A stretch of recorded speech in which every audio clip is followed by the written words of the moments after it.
Alrighty, away we go. Uh, Starting a bit late. TV didn't want to turn on. It's alright. So we're up to the Grand Archives. In terms of progress through this area, what is that? Interesting. Cool looking character. Didn't notice that before. But I suspect that's an NPC whose questline we failed. Don't think I ever met them. But we got the Crystal Sage. That was a really fun way to do a challenge boss. Very reminiscent of Ancient Wyvern, but I think that this is actually better. So we have unlocked the shortcut here. The reason I'm going this way is because I think there's an item for me to nab. I've got both those crystal lizards, that's good.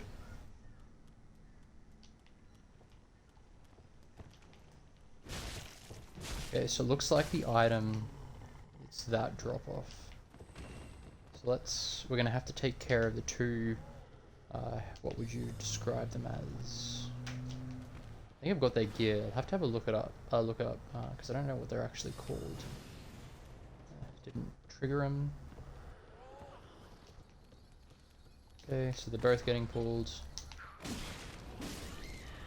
Oh, not ideal. It's okay.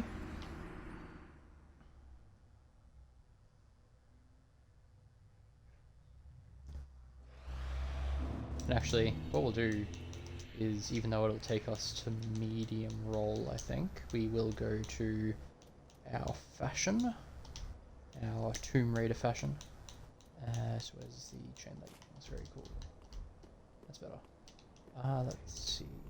So this is actually a medium roll, I think. Sort of hard to tell the difference. It has the same number of iframes as well, so it's not really a big deal.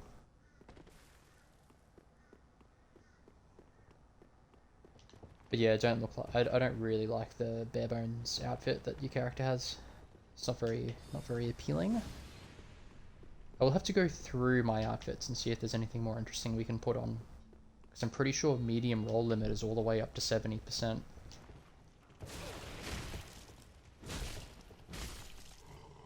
So I wonder what kind of status effect you get when you've got the wax on you, because you can actually dunk your head in wax.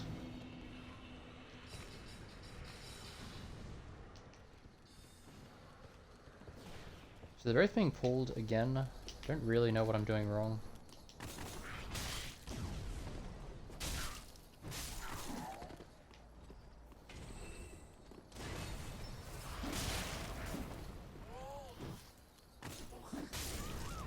Nice.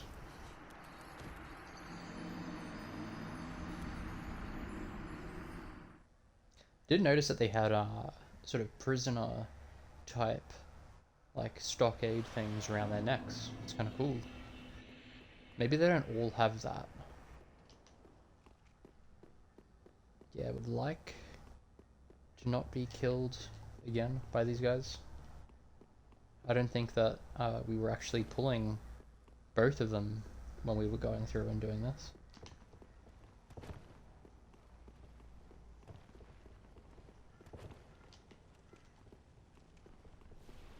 The one thing that I have to research soon is which thrust weapon that I want to take to max level. I also need to investigate rings. I know there's a strength ring and a dex ring. I'm pretty sure I'm not locked out of getting those. Okay, so it's a really bad idea to stay up here. Yeah, okay, I'm gonna die. Nice. That was kind of dumb.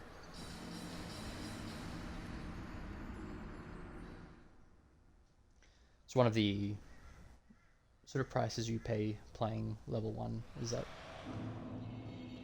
usually there's a good way of doing something, and if you deviate from that or screw it up, there's very little forgiveness. Which can be a bit frustrating. It's one of the reasons why I don't really want to do Elden Ring level 1 as a first playthrough. I'm still not 100% decided on that, because the way I figure it, either way, I'm going to do it without walkthroughs. Well, I say that, but like I'm going to want to do all the major bosses, so I may have to seek help to find them. I don't really know how it works. Like, I know that there's a group of very difficult sort of challenge bosses you can do, some of which are mandatory, some are not.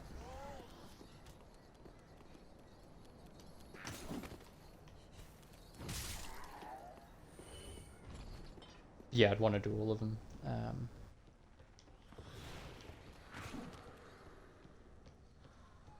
But even if you do all of them and all of the main game bosses, I don't think you get even close to finishing the game. These guys are really good at disengaging.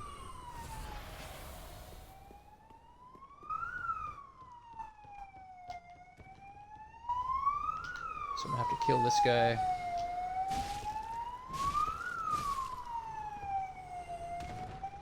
I'll just drop down here. Okay, nothing particularly interesting. Ooh. Probably gonna have to drop down from here. I think. There is a ladder there, actually. And there's a lizard there. Did I? This is the way it came out, actually. I don't know if I properly explored. Oh, I did get that item. We dropped something. So these guys are called scholars. Oh, I see, I see. I don't think I rate that as a shortcut, to be honest with you, but no matter. I really like the platforming in this level. It's good.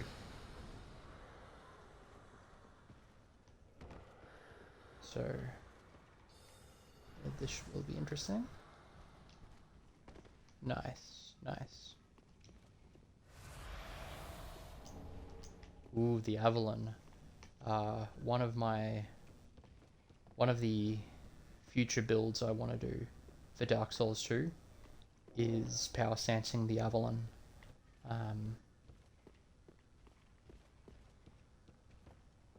So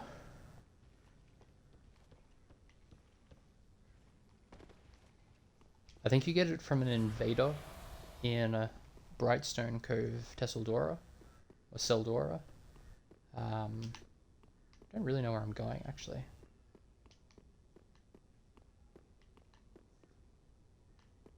Huh. Oh, I missed a turn. Yeah, I want to check that out, actually. I suspect I definitely can't wield it. Okay, with rings I could. Kind of cool, though. Repeater crossbow.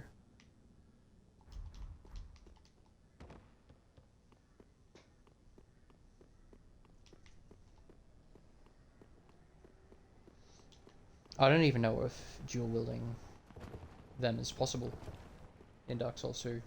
Well, actually, I think I'm pretty sure the invader, the NPC invader, does dual wield them when you get invaded. Yeah, I'm fairly certain he does. So the reason we're going this way is, we kind of cleared out most of it anyway. Just kind of want to have a look to see what we can see. So what's all that? Okay, so that's the entrance.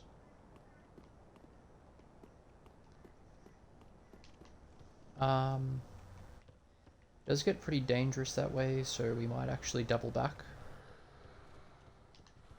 We could even use this little shortcut.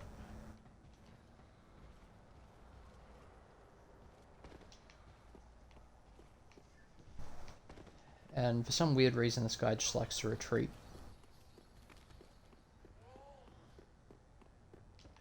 I think some of the enemies have been programmed to lure you into trap situations.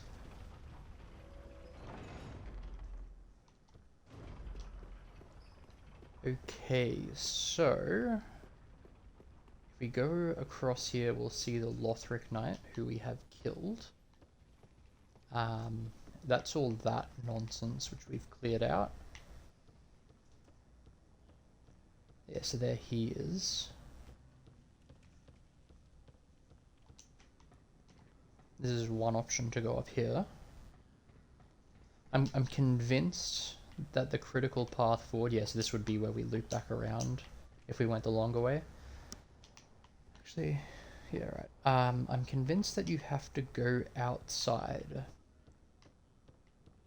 to progress here. And there is definitely something we've missed here, because there is a crystal lizard. And he's sort of just sitting... Ooh, Lothric Knight. He's sitting on top of a bookcase. So we didn't get that.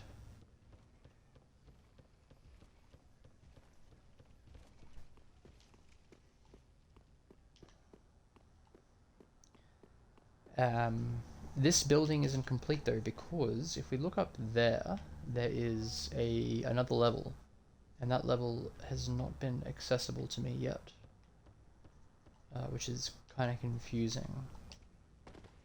I'm guessing that if we go outside, we'll loop back around inside. I also think, and I could be wrong about this, but I think that this whole level reconnects with Lothric Castle. So we're just going to run through here. Ooh, chests. Missed that. Lots of Titanite scales in here. Kind of lucky that didn't hit. Sort of lost its range. I thought there was a guy standing in there. Ooh, crystal lizard. I didn't realize there was one.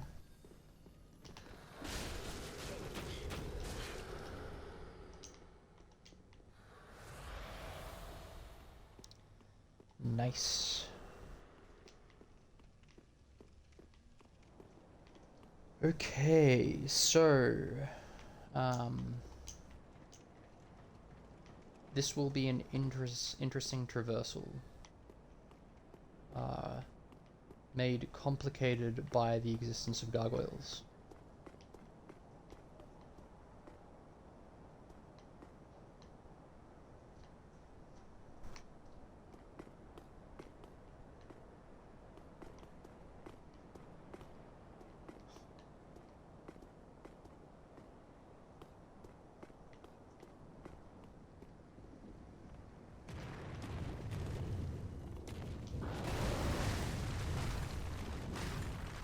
Fortunately, we do plenty of damage. 1, 2, 3, 4. I think it was 5. Oh, and we can repose. That's one thing that I haven't, to my sort of shame, explored, is riposts on stagger. It seems to be a common thing. Shit. So I'm convinced that you can get onto that roof. I don't know if this is the best way to do that, though.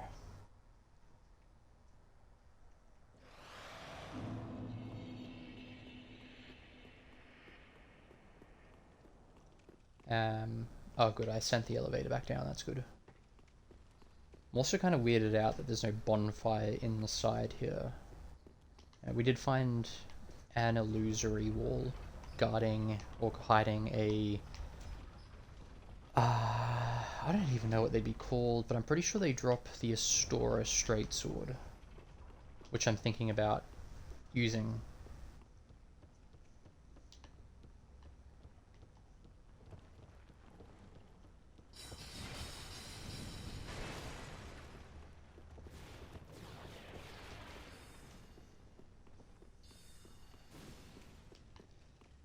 So he's not a hard fight, and we have so much Estus, so... I do want to explore what kind of platforms we have open to us. Where does he come from as well? Okay.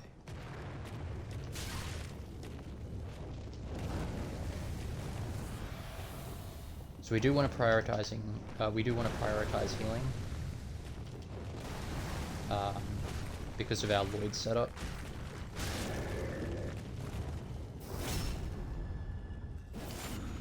It'd be great if there was like a stone ring. The stone ring has to be the greatest hidden utility piece in Dark Souls 2. Yeah, I'm actually thinking that this roof here even though it looks like it's accessible, is a bit of a red herring. That being said, it does actually look like it goes under. I could try drop down onto just... Oh, hold on.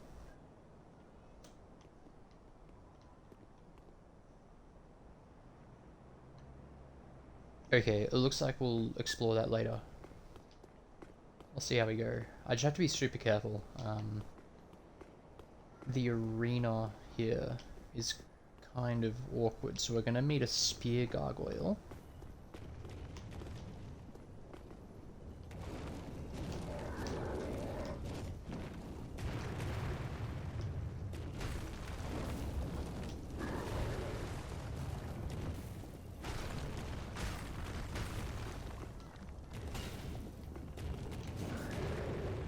Interesting that we didn't stagger him. Okay, there we go. 2 crystal lizards, I missed that first time coming up here. They're going to be hard.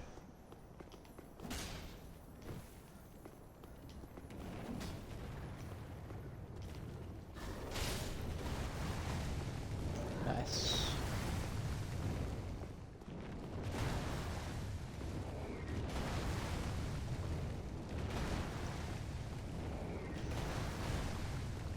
You are not trapped in... I'm not trapped in here with you, you're trapped in here with me.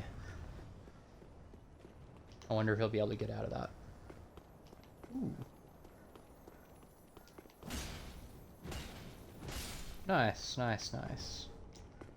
I don't think any of the gems other than raw gem are gonna be particularly useful. Sadly.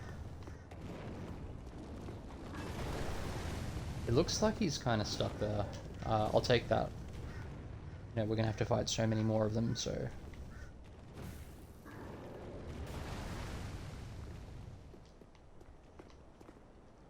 So that's overlooking where we came from. Interesting, so this looks like it is a one-way path now. Here we go, another fight.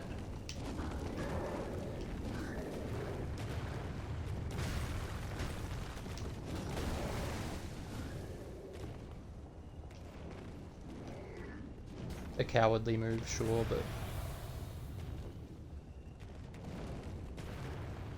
Interesting, so this is where I started from. I'm going to want to go down here.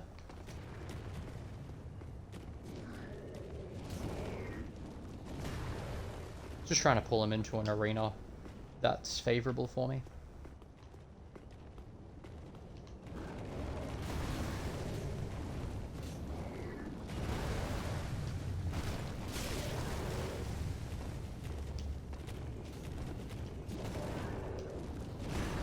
Okay, so it actually looks like he's potentially stuck there as well. Because I couldn't even get back through. So, yeah, we'll take that. We'll just take it nice and easy. He is blocking the path back, however, so it's not him. If I can drop down on this guy and kill him, that would be good.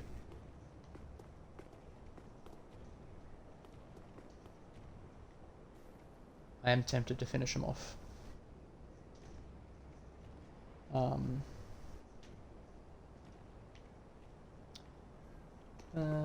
I guess I can just go through the door if absolutely needs be.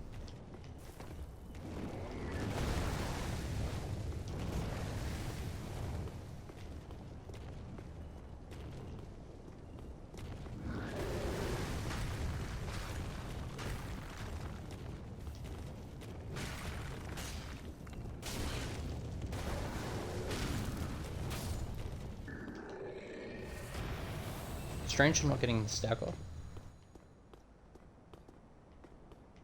But I do believe that stagger depends largely on the amount of damage you do in its lead up. Then again, I would have thought that it's more like a separate sort of thing that depends on your weapon, and maybe depends a bit on where you hit the enemy. I know that Nameless King, first phase, you really need to hit the dragon on the face. Okay, so let's see where this takes us.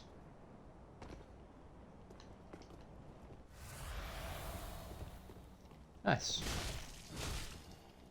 Just as I thought.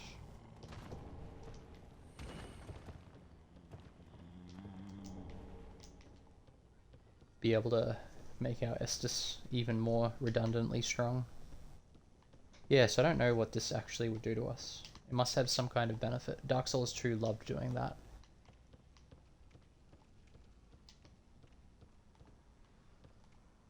So I think I will be able to equip my crossbow with no detriment.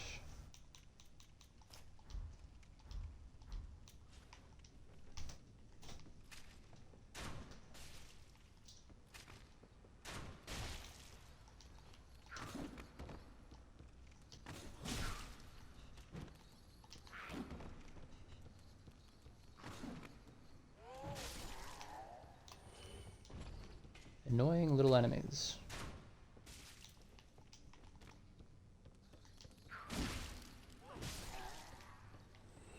Bit of a running R1 there, really strong. So I don't want to fight the Lothric Knight until, like, he's a great sword guy too, which is kind of cool, but I don't want to fight him until I'm convinced there is or isn't a bonfire soon.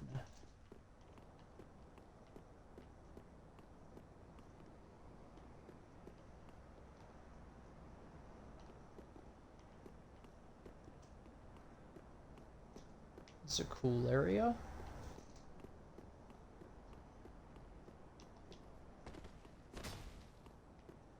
Makes me think that there's something disturbing in here. Don't know why there would be a boarded up door. 2 boarded up doors. Interesting. I mean, I guess this castle was under siege, right? So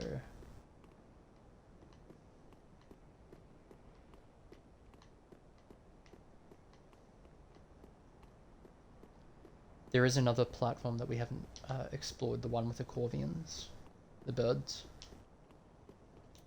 Okay, so these guys look like tough NPCs. There's 3 of them. They have their weapons out. I'm gonna assume that they're hostile.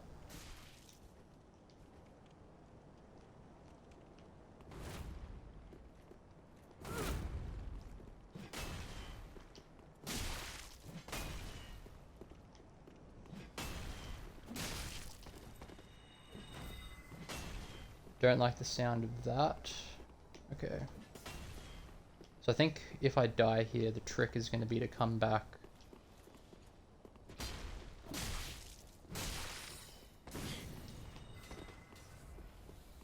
I think he just healed. Yeah. I think the trick is going to be to pull him all the way back into that little balcony there.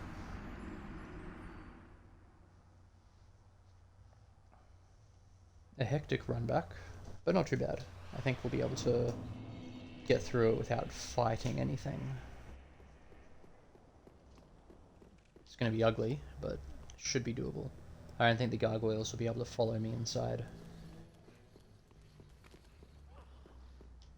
Yeah, it really does feel like there should be a bonfire at the top.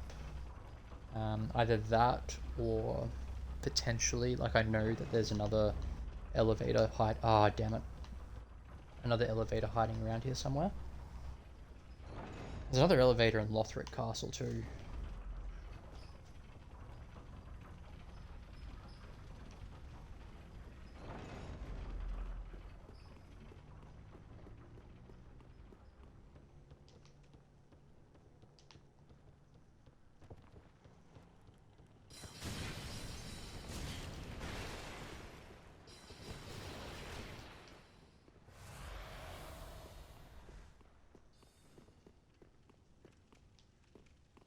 I am kind of tempted to go say hello to the Corvians. I think I might do that actually. I think that it's something that we should attempt to do.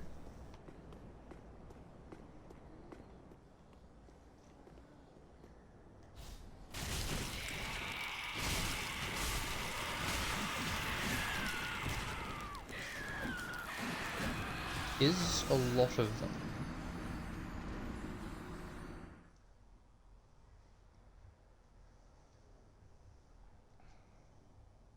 So perhaps not. I think the trick to clearing that out is going to be pulling them one by one.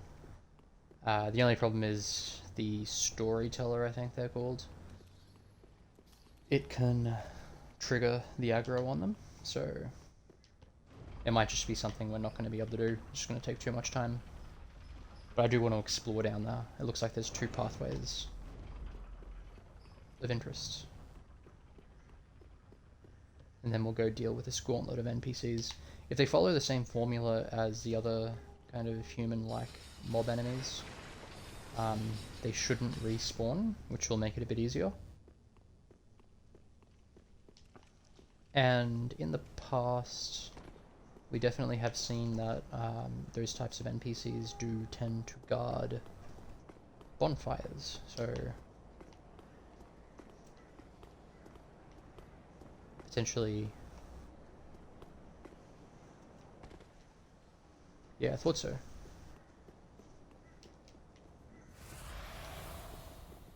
It's potentially this bonfire that we can run to. Ah, yes.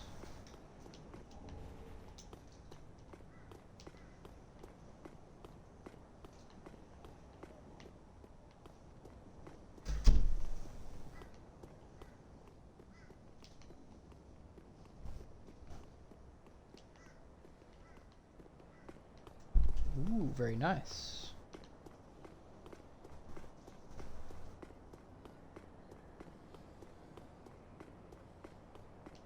Game was feeling like being nice to us, for a little bit at least. Looks like this is pointless. So we'll see if we can run by them. We should be able to, because they take a while to wind up.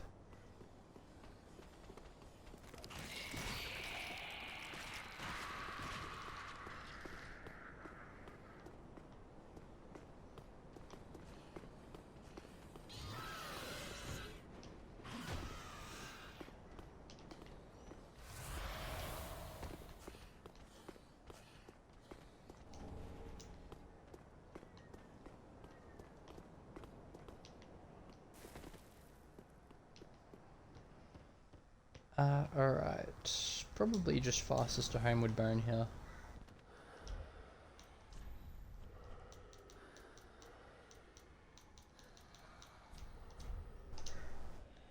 Whoops. That's right.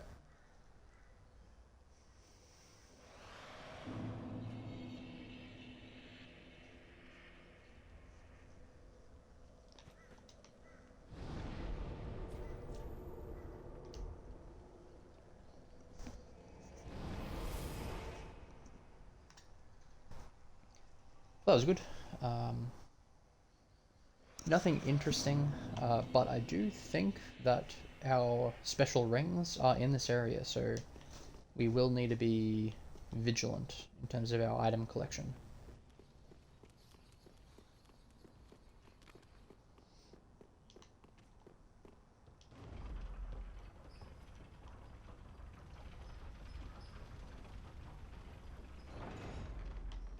So there's 3 NPCs up here. I don't think that the axe guy will be pretty straightforward, I think. The mage probably will be straightforward. I think the problem with casting is that, you know, I'm a mobile build, so I don't want to stand in front of you. I want to get behind you. I want to break your poise and just wail on you. And then dart away once you regain posture. And I feel as though the mage probably isn't going to be able to do much about that. This will be challenging, getting through here properly. If I need to, I can... Like, if this fails, and it looks like it's going to keep failing, I will be able to simply...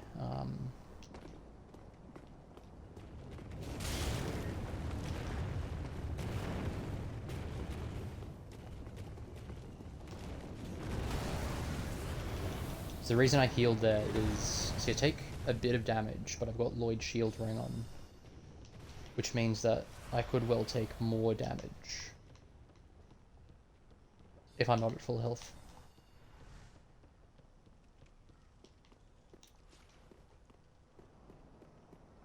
Alright, so we'll pull Axeman. I think that guy, the dude with the katanas, is going to be the most challenging.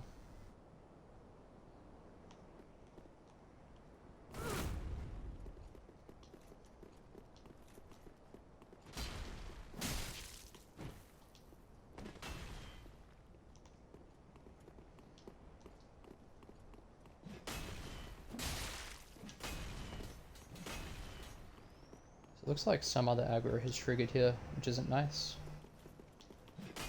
They've all triggered.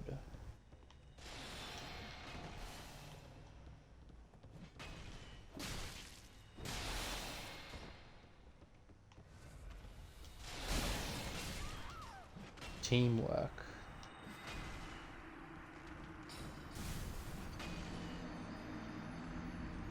Okay, so looks like we're just gonna have to pull them further.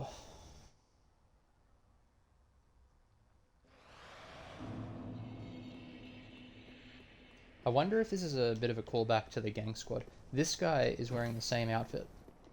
He's got the same gear as well. Bow, dual katana.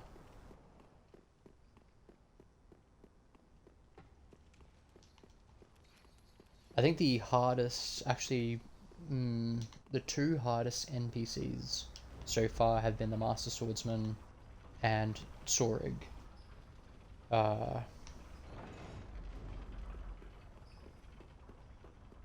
And I guess Havel.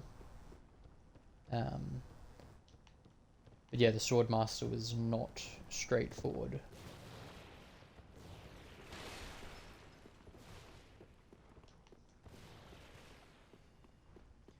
And one of the tricks with any kind of duel type fight is knowing when your enemy has finished their attacks, their attack sequence. And making sure that when they do finish, you're in the correct position. But against Katana,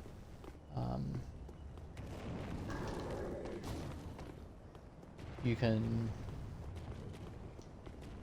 very easily find yourself out of position, just because they tend to be faster. The attacks are faster, and they have pretty decent reach as well. And furthermore, the wind down.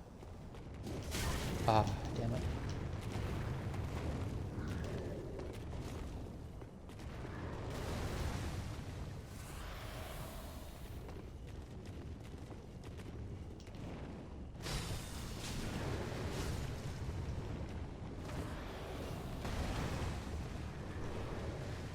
So we're going to have to be careful. We're going to have to fight him in this hallway. Which probably means killing these guys is going to be a decent first step.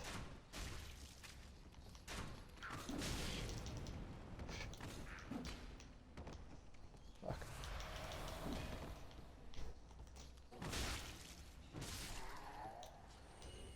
Very close to not going my way.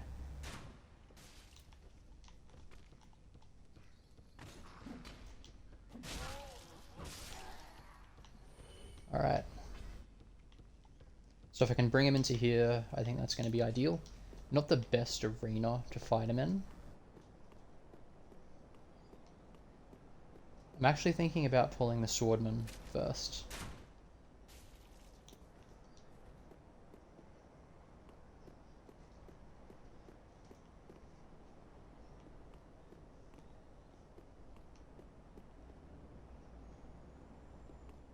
Really strange behavior on these guys.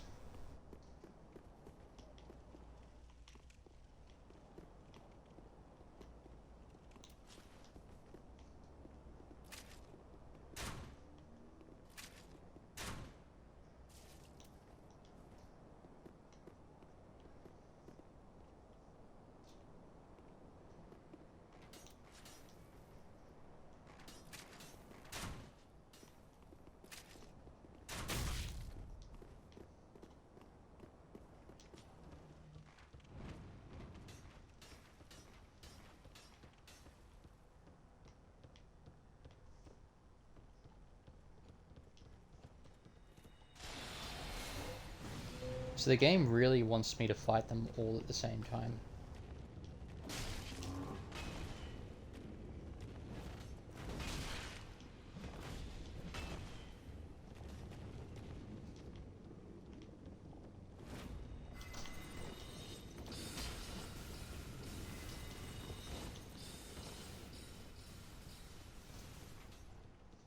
It's kind of cheesy, but let's see if they are actually protecting a bonfire.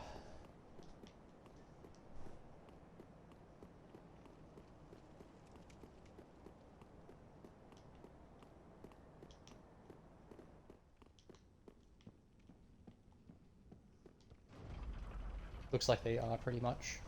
I think this will be the elevator that takes us to the bonfire.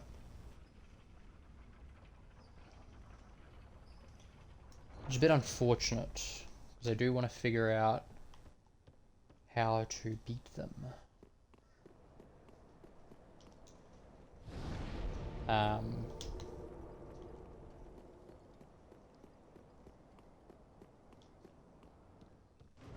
I didn't actually need to rest at that bonfire. That's the same bonfire. I probably could have just actually sent this down.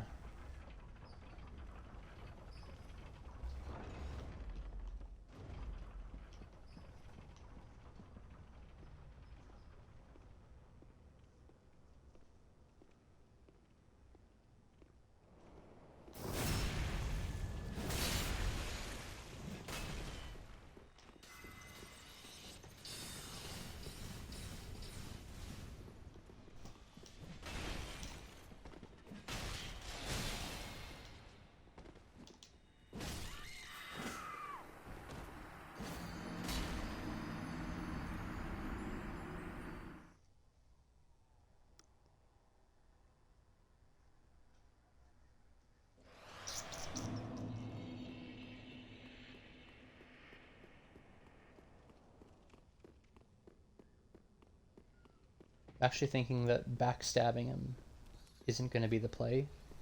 And the play is going to be to try and do as much damage as fast as possible. And if I can get, you know, 4 Warcried R1s on him, he might fall. Wait a second. What have I done? Oh, damn it.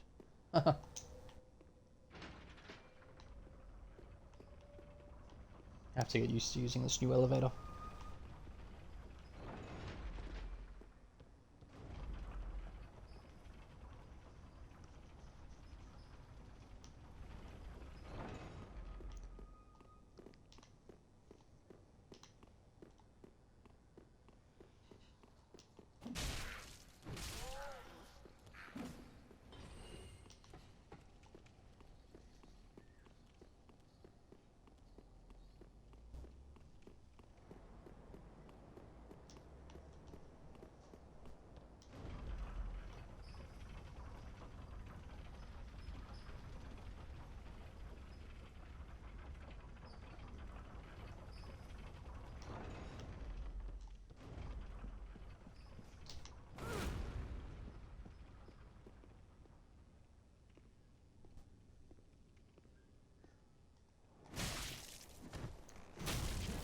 Stupid kick.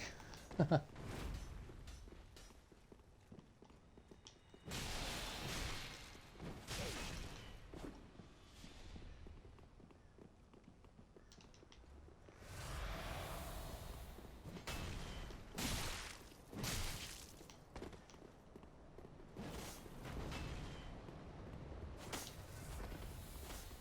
ideally I can get back to the sorcerer here.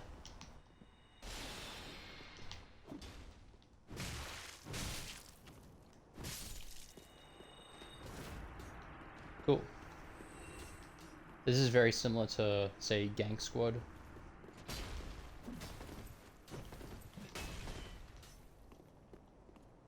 I like this guy's style. I love a big axe or a big hammer.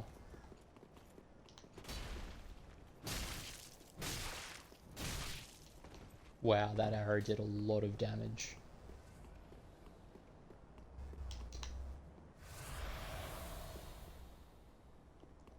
These guys being fuckwits.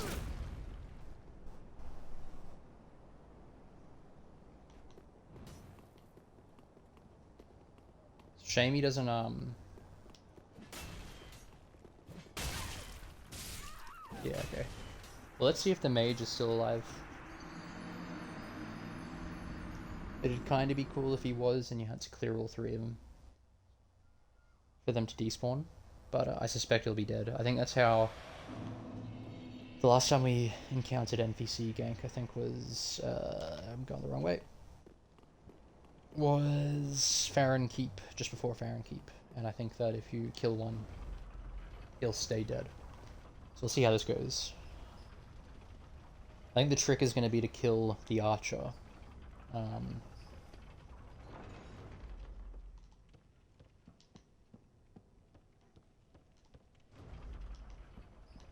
Nice. It looks like he dropped something for me. So we'll actually go to the... Okay, maybe not.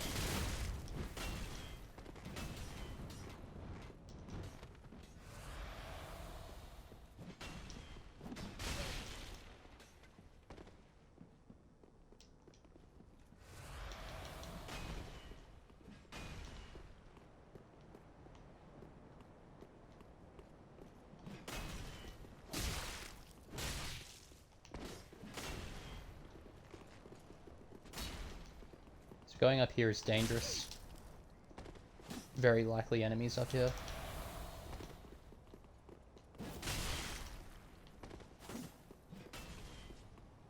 Ooh, is that Dragon Slayer? Oh, no, it's not. I thought that was Dragon Slayer Armor Arena.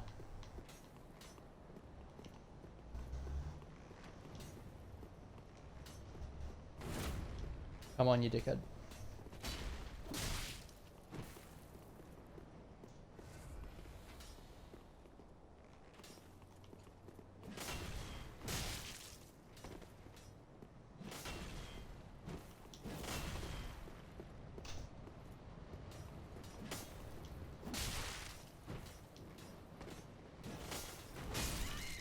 Wow. I should have seen. You can kind of see that one coming actually, because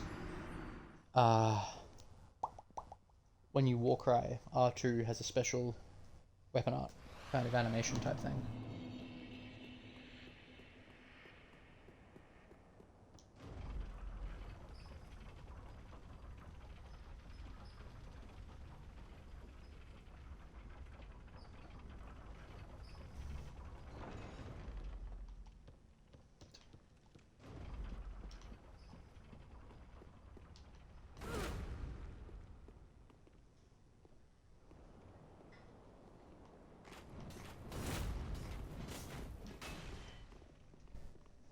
I actually liked fighting around that circle.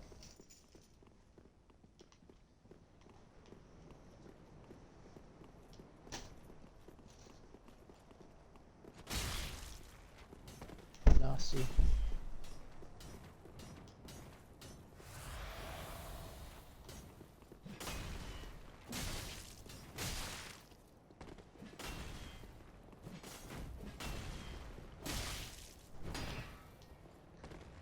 Would have been a good opportunity for some damage there.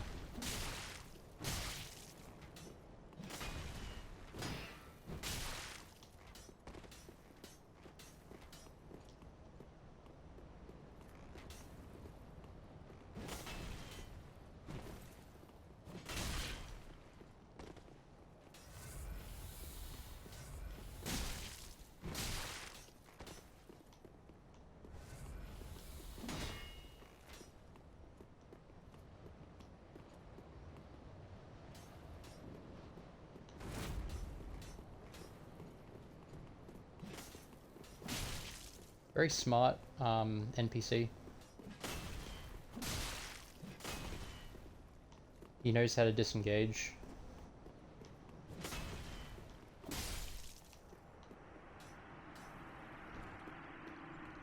So I think this next guy is going to be the hard one.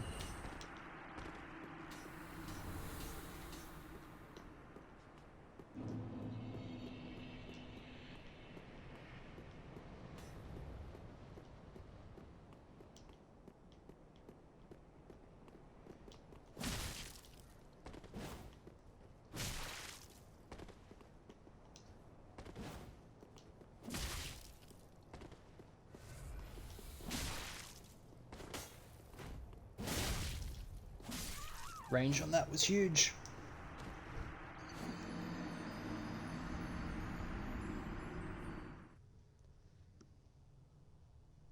But he's the last man standing, so we'll have this wrapped up soon.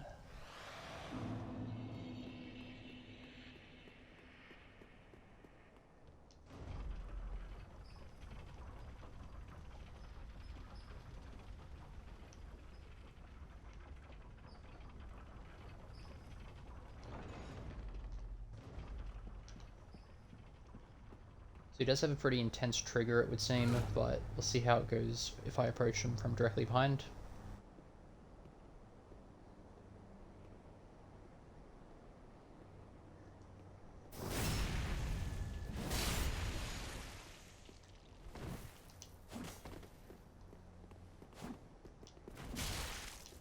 That's his super dangerous attack.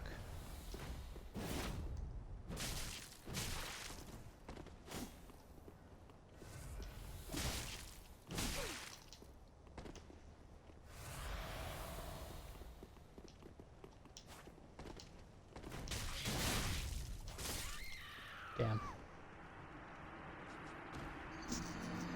Just getting a little bit messed up with my directions there.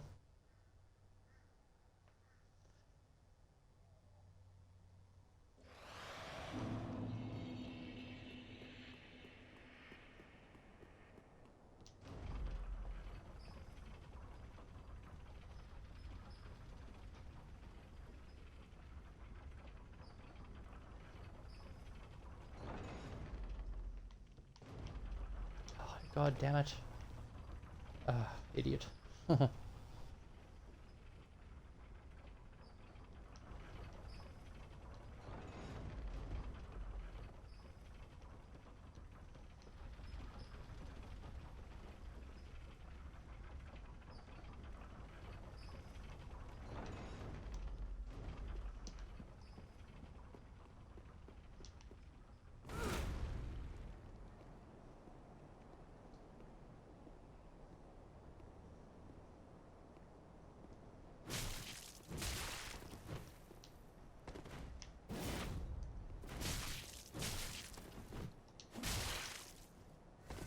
Interesting that, you know, gassing myself seems to actually be a real problem in this fight.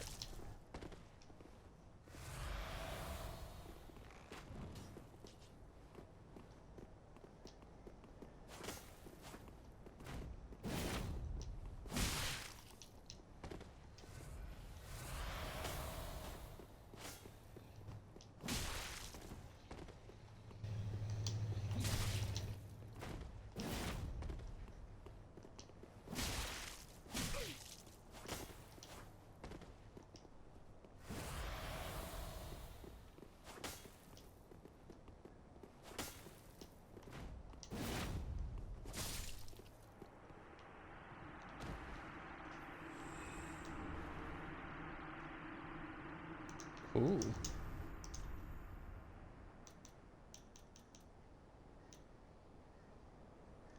Definitely not wielding these, but they look like a pretty serious pair of katana. Pretty decent scaling on them as well. Wonder if there's any B scaling. Not that it matters for me, but B scaling dex weapon. I mean, the way it worked in Dark Souls 1 with the Uchi at least is that once you reach full level for the weapon, you achieve S tier scaling. But you also have sharp and refined gems in this game, so I don't think there's anything that way.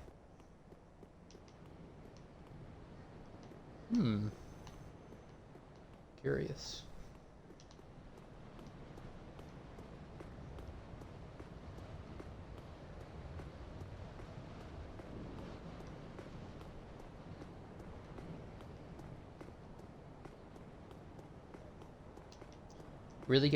Really great verticality in this level. I do think that this is my favorite. Oh shit. 2 winged knights, eh?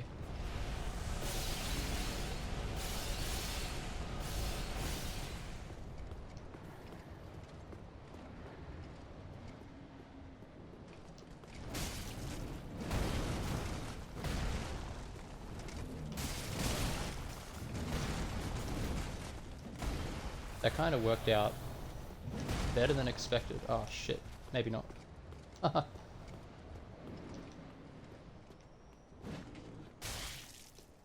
Forgot he could do that. So I'll just keep engaged with the axe guy. Come on. Let's see if we can fight him.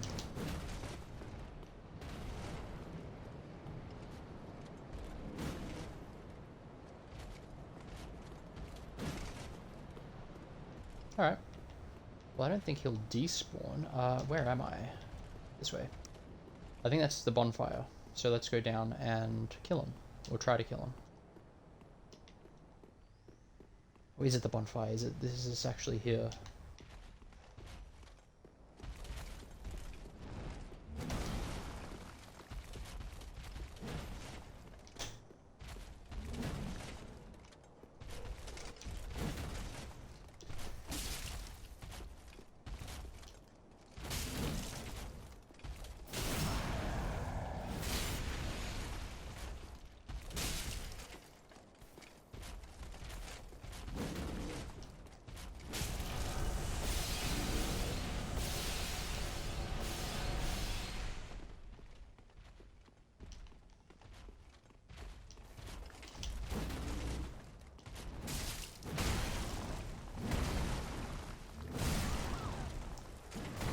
Really wasted opportunity there.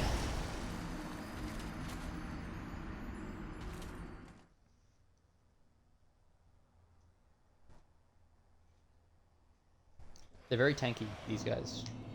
Much tankier than they were in the past.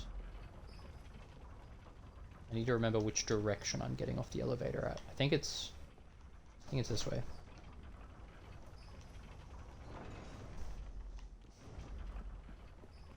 So we'll try and replicate that. I mean, we should be able to bring him through by triggering the spinning attack.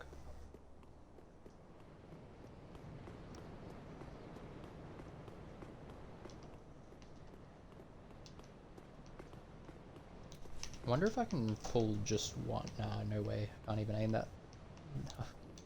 Alright.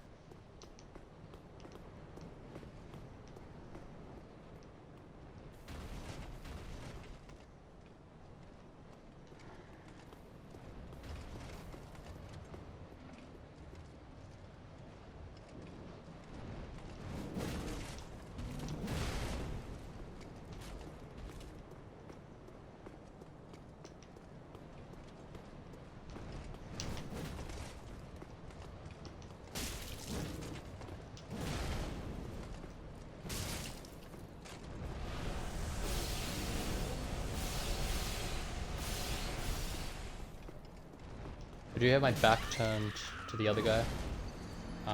That's a really mean attack.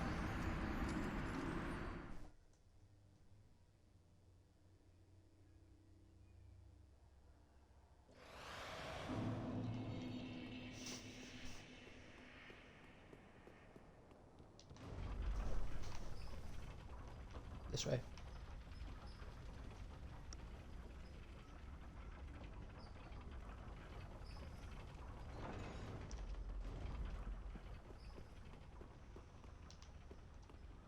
Keen to see what these guys are guarding.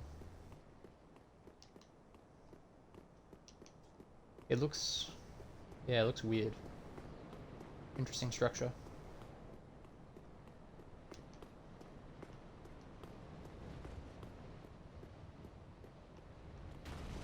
Are there 3 of them? No, only 2. 3, okay. This is going to be one hell of a gauntlet.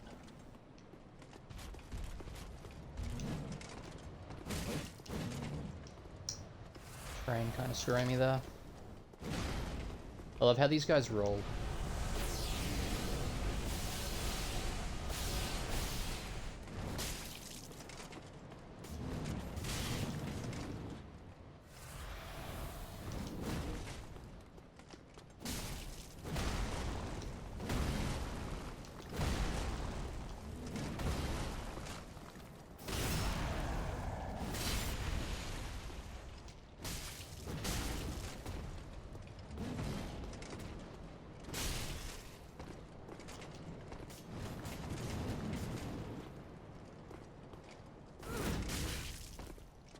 Could have had me there if he just done this attack.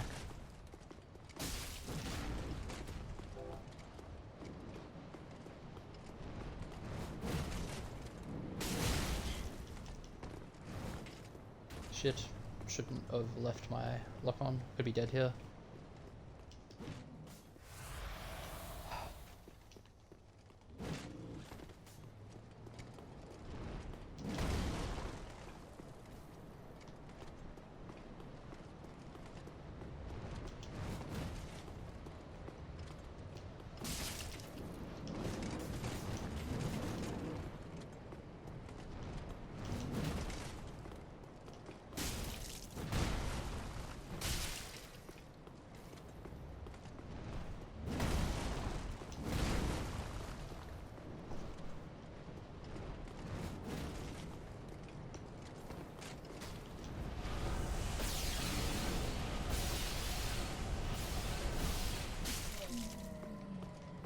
Beautiful.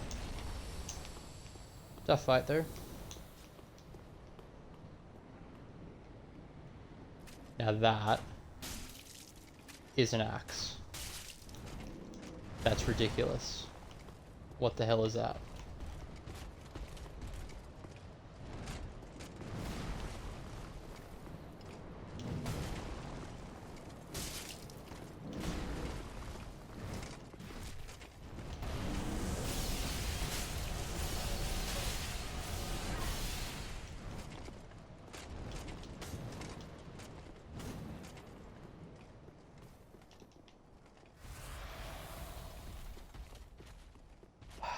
So just go all the way around.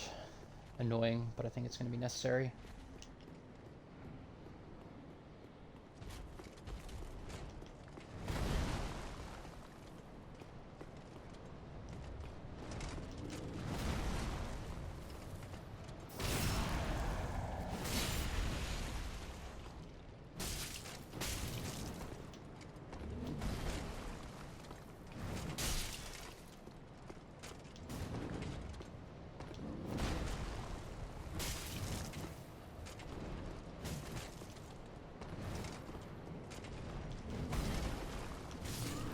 Fuck.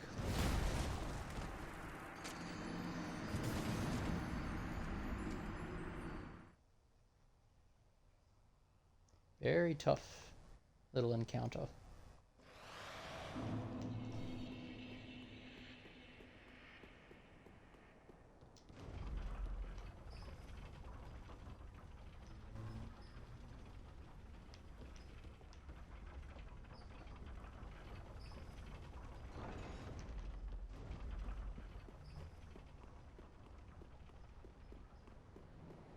And these are definitely respawning enemies, I'd say. The winged knights never have been like mini bosses, so yeah, it looks like they're all still there.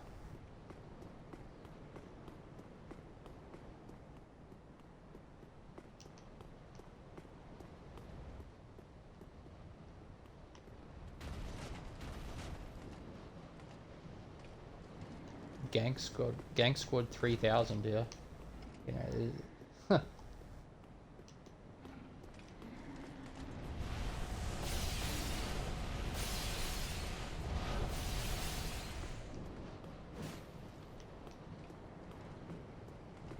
Goddamn idiot. Come on. Oh my god, stop being stupid.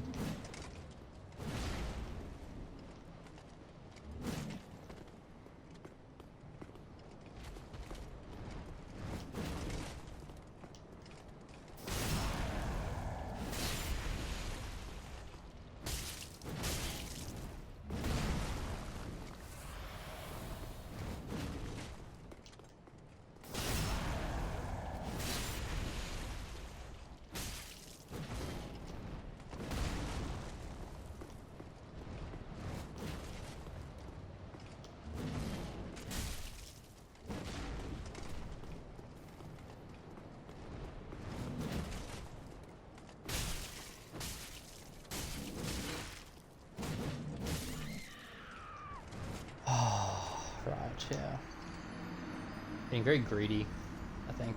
Trying to finish them off there, but I think I need to fight these guys a little bit more like how you'd fight something with a lot more poise, like in one of the other games. It looks like they do stagger a little bit. I don't know if I can repost. The stagger animation kind of is a bit hard to see on this roof. And I know that certain positions are going to leave them invulnerable to backstabs as well, which is unfortunate. Like if I'm too far below it.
Oh my god.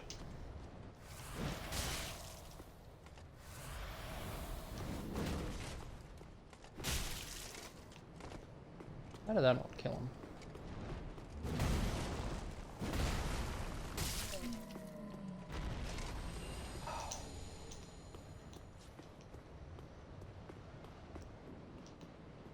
Now Giga Axeman.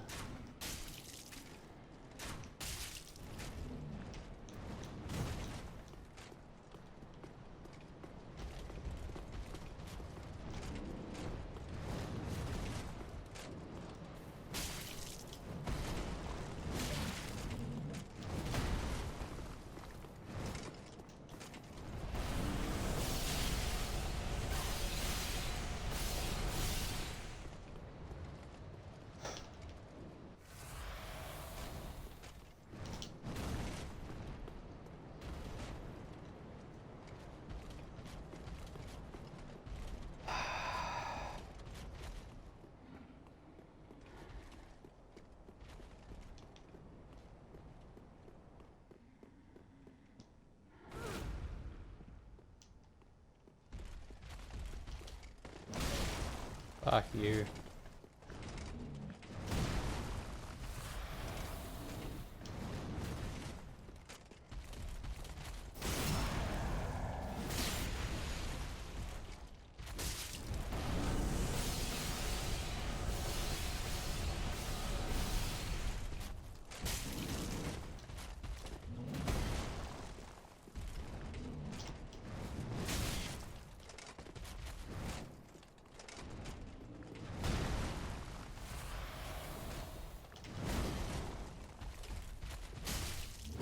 What kind of attacks are these? It's stupid backstab animation being triggered, but not actually working.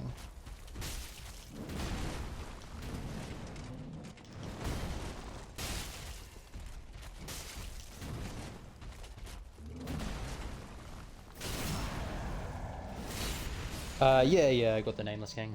I think the highlight should be on the channel. Yeah, really good fight.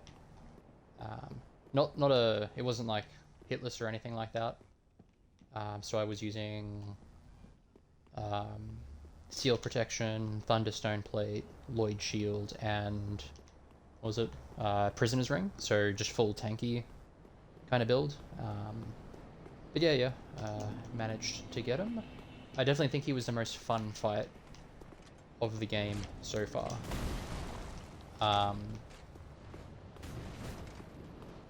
Is this the halberd guy? Oh, just another axe guy. Okay. probably could fight him up there, but...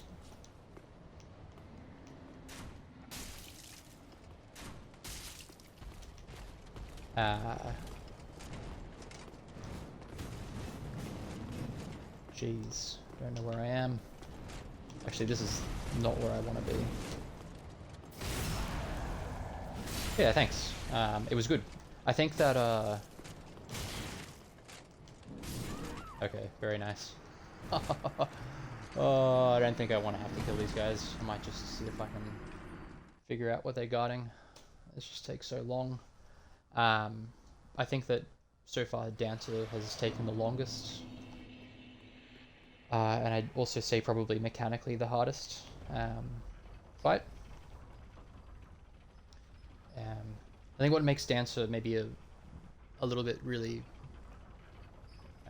like the difficulty inflates a little bit is because Phase 1 of Dancer is still quite difficult, like very difficult. Whereas Phase 1 of Nameless King relatively isn't as hard. So you can, especially if you focus on learning Phase 1, mostly nothing surprises you and you can get through it fairly consistently. It's still a bit of a time tax for sure, but at least it's not obscenely difficult. So this looks like it drops back down onto the level. Hopefully I don't die immediately here.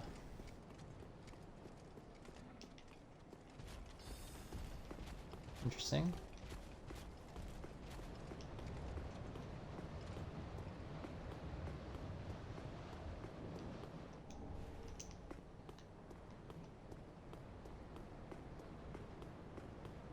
Not going to complain with another Estus Shard. Okay.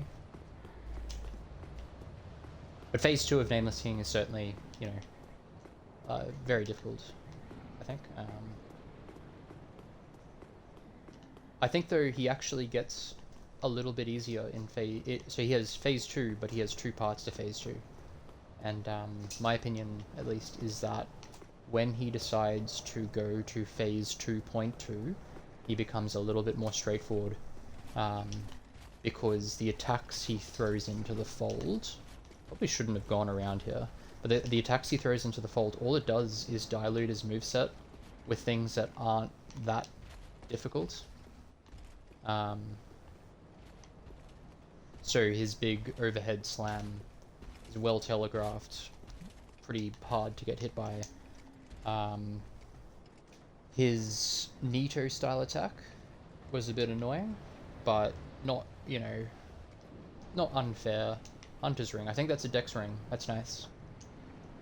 I think I can now wield some of my straight swords, which is good. Because if there's bosses coming up that are weak to thrust, I'll be able to throw that down on them. Phew, that's right. Although I still need to go back up here and investigate that little drop down. Yeah, that's true. That's true. I think that I had to heal 4 times during the fight. 2 in Phase 1, 2 in Phase 2. And that is true. If you stay really close to Nameless King, he absolutely does not give you a chance to heal. But my strategy was to... When he has like a sweep attack, like he'll wind up a big sweep attack and he'll end up at a little bit of a distance to you. And I found that there were a couple of things I found. I found that he trying to re-engage with him immediately after he does that is really dangerous, because he has kind of really strange follow-ups if you do decide to do that. And instead what I did was I disengaged completely. And anything he does to re-engage is highly telegraphed. So he'll do his big wave attacks. He has a thrust attack, a couple of different thrust attacks. And he has a couple of attacks where he jumps into the air. But all of them are pretty well telegraphed, and he tends not to turn on a dime on you if you keep a distance. And I found that was a really good time to either heal or do a war cry.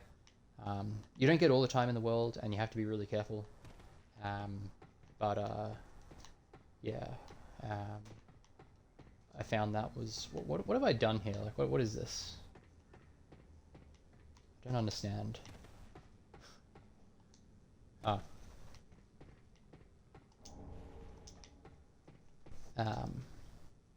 Yeah, that worked really quite well. Because I found that when I was learning Phase 2, I would commonly die in that position. Where where he does his sweeping attack. Puts a little bit of distance between us, and then I just get caught out whenever I try and re-engage with him. Fighting that thing seems a bit dangerous. We'll see. But yeah, it took, I think, 5 hours total. Whatever I did on stream, and then probably about another hour off stream. Just practicing and learning it. Yeah, I think it's like a 6.5 minute fight, which is pretty... It's the longest fight so far, even longer than Dancer. I don't really want to cheese this guy, but we're here anyway, so... I don't think I'll be able to, actually.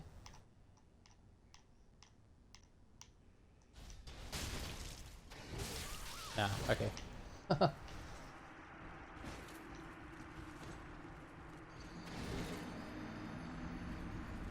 Fast in terms of the 5 hours of attempts or the 6.5 minute fight.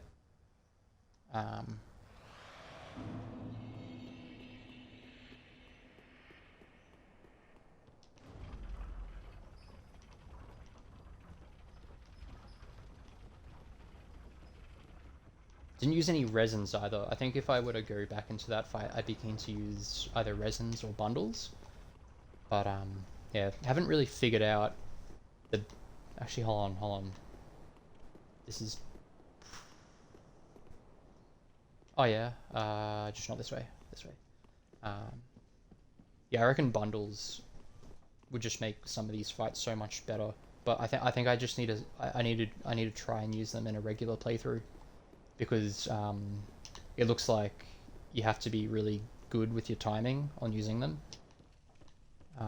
Actually, this isn't going to work either. Oh yeah, he's here. Yeah, I get you. This guy's definitely going to send me to the chat. Oh, I forgot about these idiots.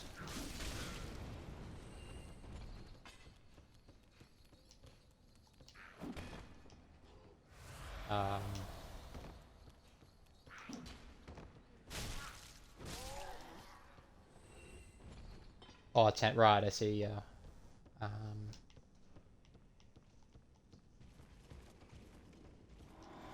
Oh dear. I don't think that's necessary for him to do, honestly. I don't understand how that didn't kill me.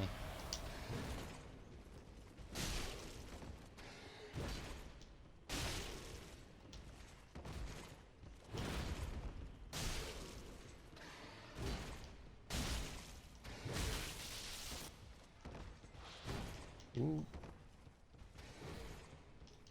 I think what really helped me with Nameless King is that I really enjoyed doing the fight, so I wasn't really getting sick of it. I think Champion Gundyr took longer, even though I think the majority of that fight is easier than Nameless King. It's just that one little sort of sticking point I had with it. I could be dead here.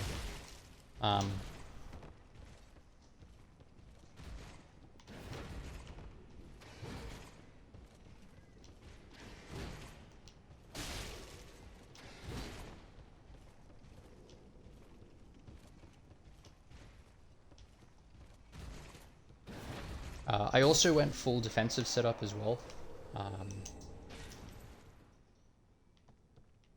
which really helped.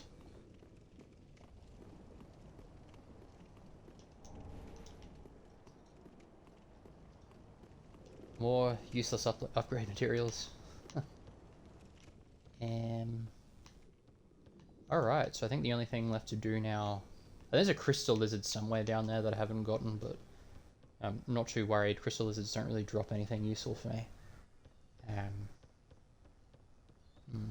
I did actually, so I watched back a, after I do each of the sort of more interesting bosses, I'll try and watch videos of them, of, people's strats and stuff. And have you seen the reinforced club, um, and then there's a dagger that does massive crit damage? Have you seen that on Nameless King? Um, you can kill him in 8. Oh, what was it? I think it's 16 hits of the reinforced club and 2 hits of the dagger.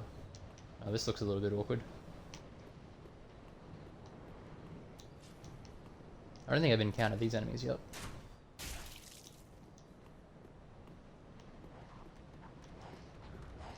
And there's like a strat where there's like a sequence where you can really wail on him with the reinforced club. Like you can bait out certain attacks.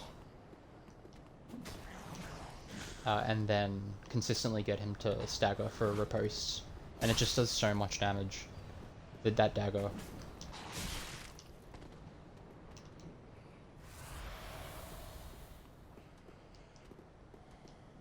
And then I think the Dragon Slayer axe melts the first phase of that fight as well. But I can't get that because I messed up the quest line.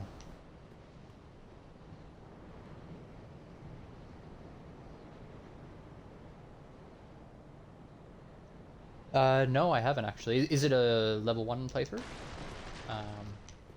Actually, before I progress, I might pop that into YouTube and favorite it. Or is this a Twitch stream?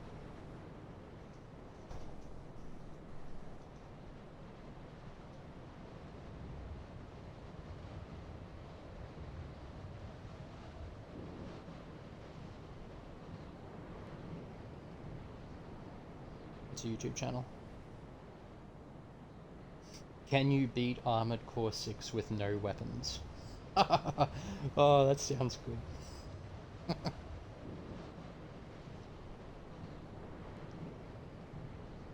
Oh yeah, yeah, that's nuts. I think the silliest one I saw, and feel free, like, check this out and confirm it if you want. Um, there's a punch only Nameless King, a fist only Nameless King, and I think it's 2 hours long. The video,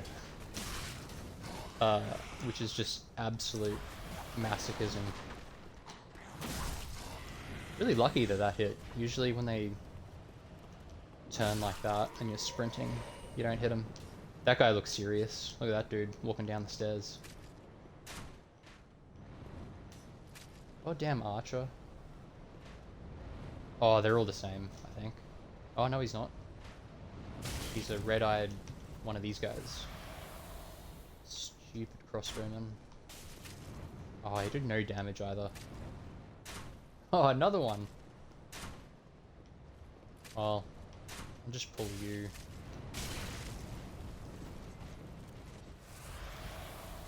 Get out of crossbow range.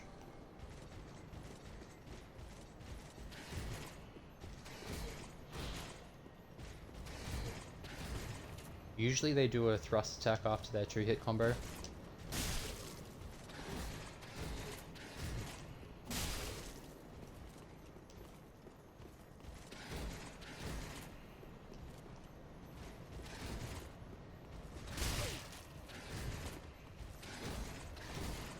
Yeah, I don't have the patience to ever want to do even like +0 weapon challenge. I just don't want to do it. I hope I never get to the point where I get so bored of these games that that becomes something I want to do.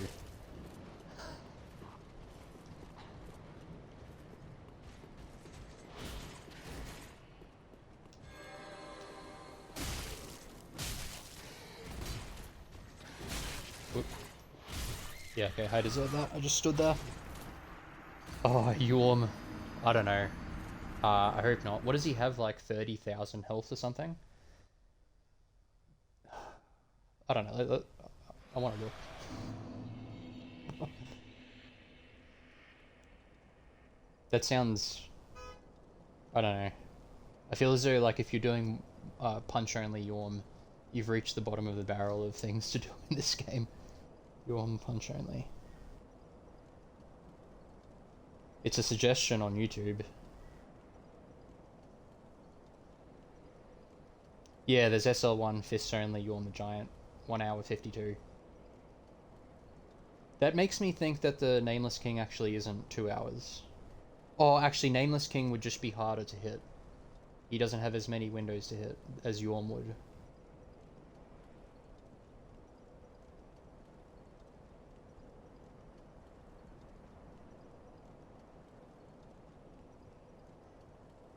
Oh. No, I think it was completely wrong. NG plus 7, fists only, Nameless King, 14 minutes. That's not level 1 though.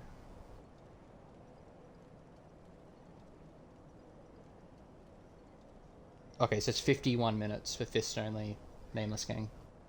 Okay, and then 1 hour 50 for Yorm. That sounds right. Yorm does not deserve that. Yeah.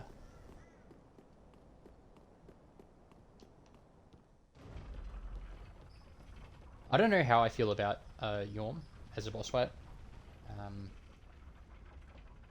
Really cool arena, and his moveset is kind of decent as well. I think that, like, if you compare him to the giants in... Oh, do I have to do all that again? I don't want to do all that again. You know, on the other hand, it could be fun clearing this. And these guys are way easier to kill than I first thought, so I might just, like, try and devastate them.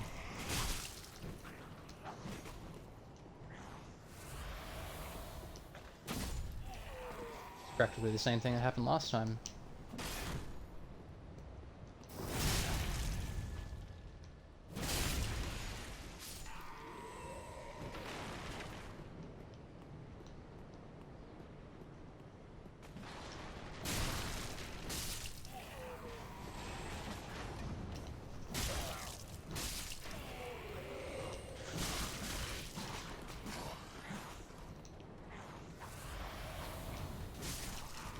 There's another archer.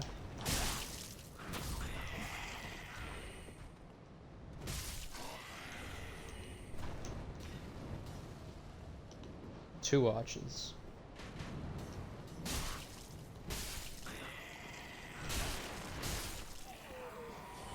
Now it's just spearmen in this guy.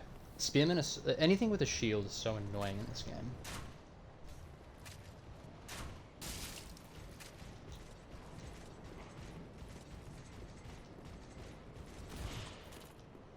At least the spearmen don't really want to give chase.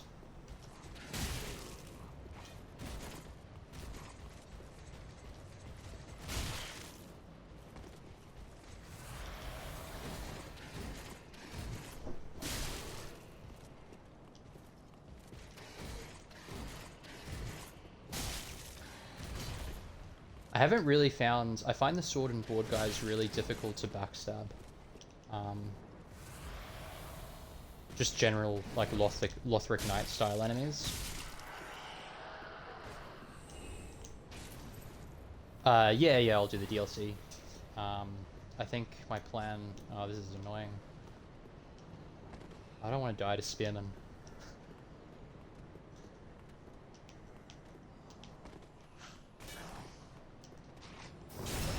I think my plan is to go to Ashes of Ariandel.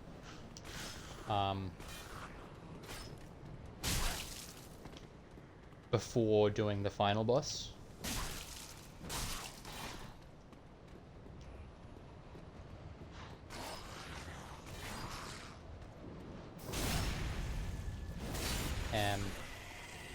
It hasn't really, because the other ones are Ring City, and it hasn't been revealed to me how I actually get there. But Ashes of Ariandel, I have the bonfire there. I won't be doing a boss today. I wanted this to be a bit more of a chill stream, so I think there's a boss in this area. I'm pretty confident I've gotten through... Okay, so we'll...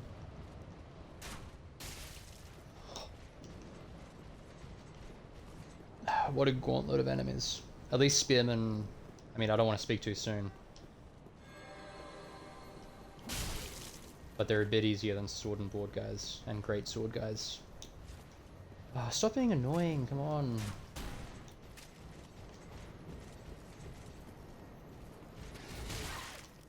Okay. Ugh, gross. Oh, easy, he said. Alright, I'm not going to do all that again. I'm just going to run it up. And I assume there's probably a bonfire up here. There's no way that this is a run back. Do I go up here? Yes.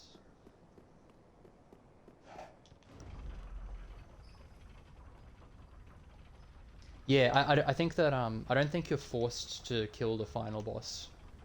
Maybe the ring city is part of the final area, but I won't have to worry about that until first DLC is done, which is going to be hard enough. I'm keen to see how long it takes me. Probably a lot. I haven't beaten my record for longest, like longest boss fight. Okay. Yep. The longest I did was Blue Smelter Demon, level 1. That fight almost made me quit the run. These guys think it's Dark Souls 2, obviously.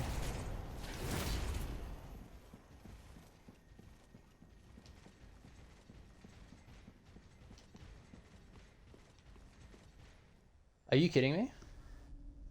Is that the boss run? Another dogged contender. There's no way I get through that every time. Kindled one, purloiner of cinders. Mind you, the mantle of Lord interests me none. How long have we been streaming? 1 hour 27. Fire-linking curse, the legacy of lords. Let it all fade into nothing. You've done quite enough. Now have your rest.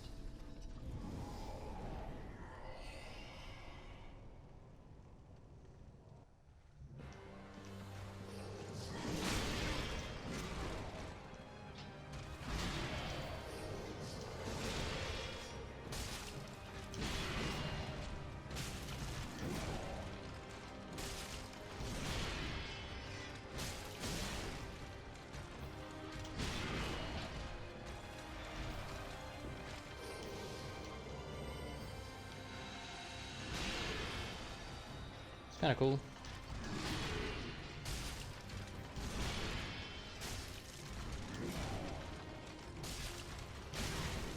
Okay, so it looks like I'm gonna have to get used to like a really fast wind up there. And that's interesting. He telegraphed what he was about to do before he teleported, which is nice. I'll have to keep an eye on him and see, because he had a weapon art. Oh, I don't want this to be the boss run. I think it is though, because I didn't spot anything on the way over that bridge. Oh, I think I can... Maybe? Because there's an elevator in Lothric Castle. Oh, but that'd be a shit run as well. Gross. Because this, I think, takes us back to Lothric Castle, right? This is a bridge. Like, this is that upper bridge we saw. So there's got to be an elevator here somewhere. But yeah, there's just absolutely no way I survive this every time. Like, I could be dead here.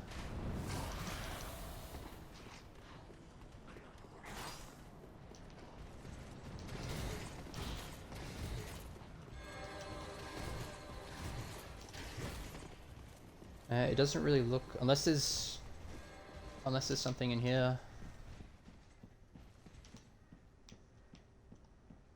Hmm. Kinda lame. Alright.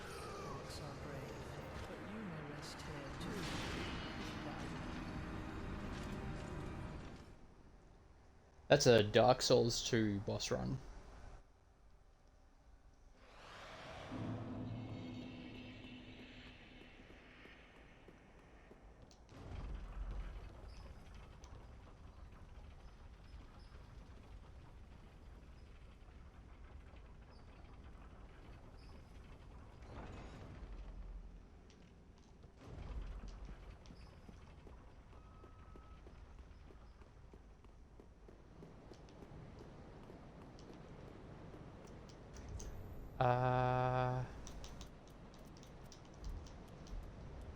See how going in naked goes.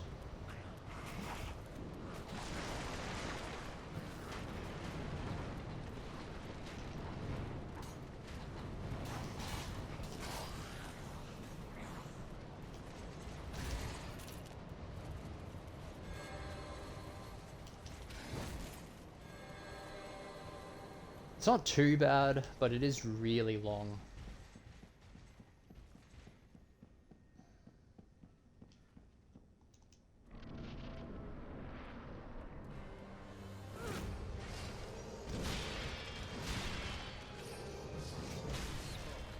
Marks are brave, but you may rest here too, if you like.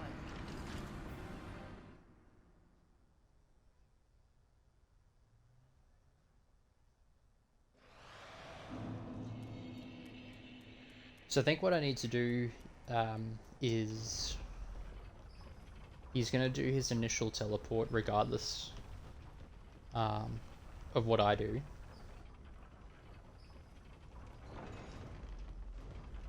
I think the trick, well, one first trick is going to be to try and read what his first attack's going to be, based on what he does immediately before his wind up, his teleport. Oh, I gassed myself there. That's not good. The other option potentially I can actually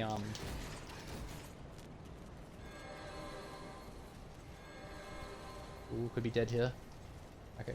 The other option could be to try, when he teleports, sprint. Because it looks like he wants to do melee attacks after his teleport, and if I'm sprinting, he might not be able to catch me. I think what we're just going to try and do...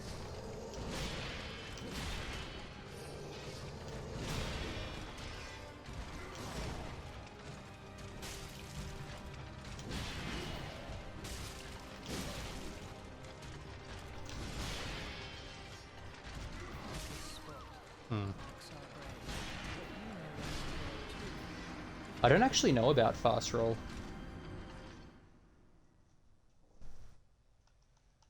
Kind of felt as though I was ending up too far away from him.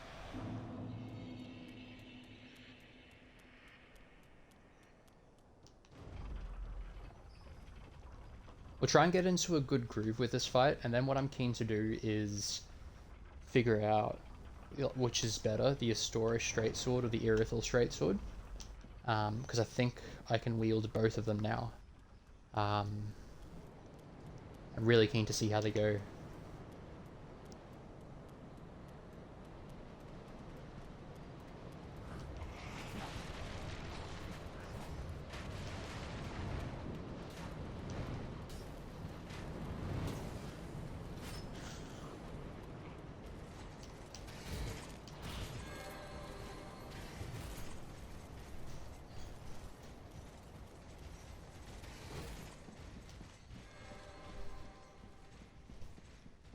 10 out of 10 cool or 10 out of 10 good? They both seem pretty decent.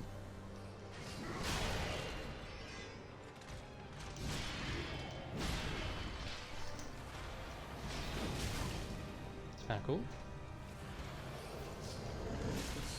Alright.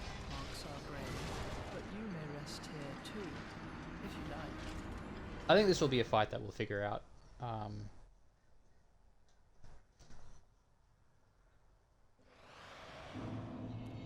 It'll be a fun one too, I think. Except for the run back.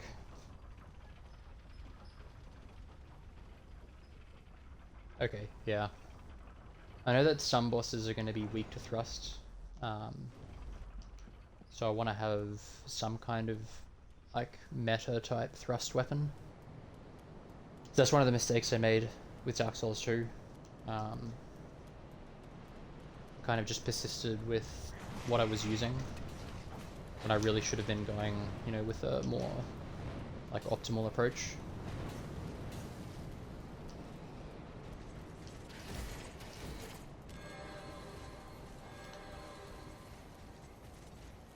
Strike seems to be pretty good though overall, and having bleed naturally on a weapon is good, I think.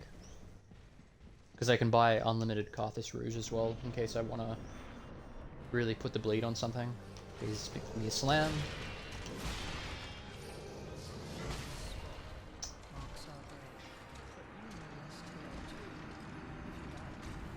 Interesting.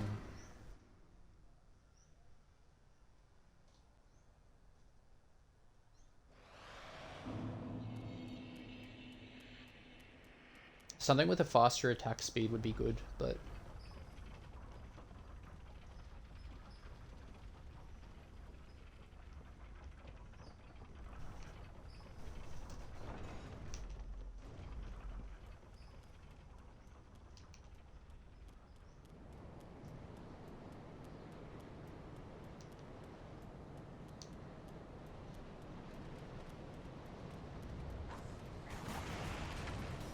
So are you playing anything at the moment?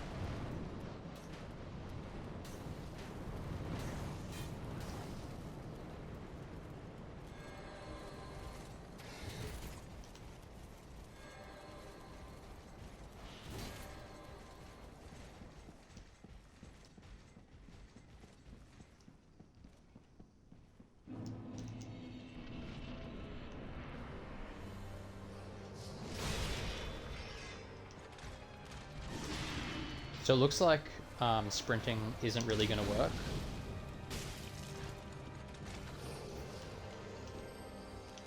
So weapon art. It's going to be interesting to deal with that one. I think I have an idea though.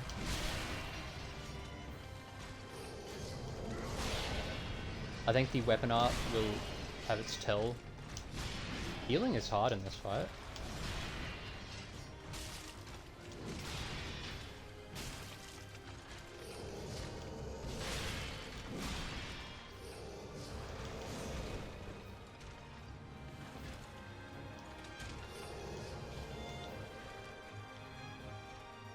Interesting.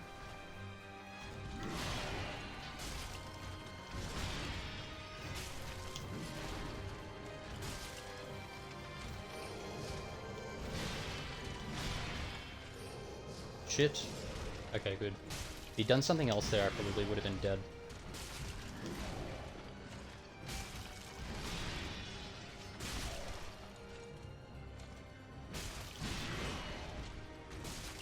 Try to move into position for a riposte.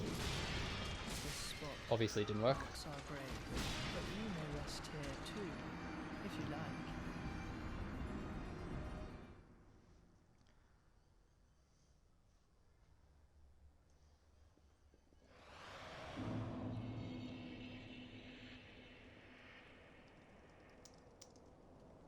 Kinda does remind me a little bit of... It's like an easier version of Phase 2 Nameless King.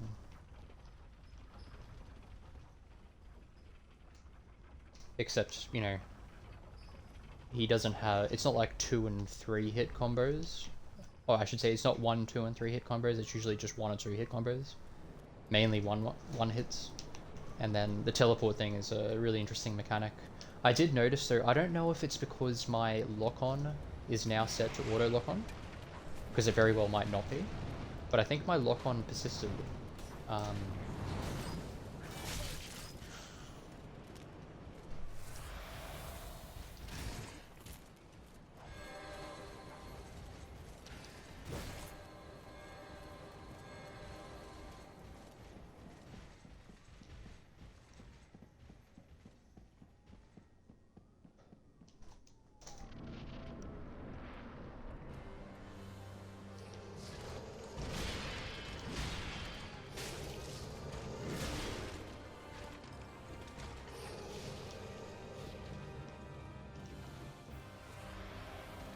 Strange.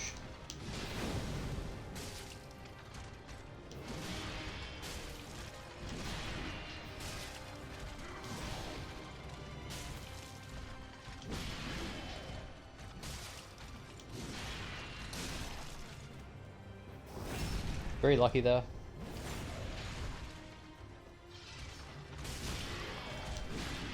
That was also pretty lucky. So was that. Oh, I've just gassed myself.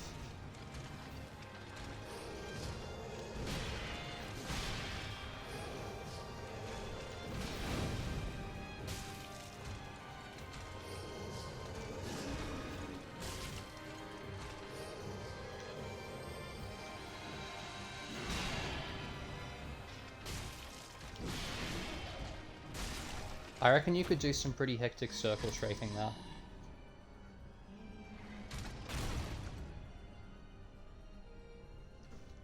So I think this is going to be a phase 2 for sure.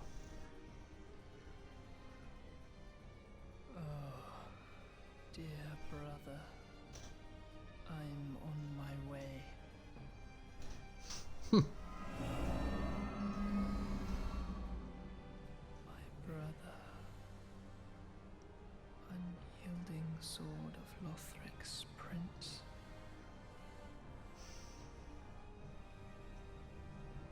Rise if you would,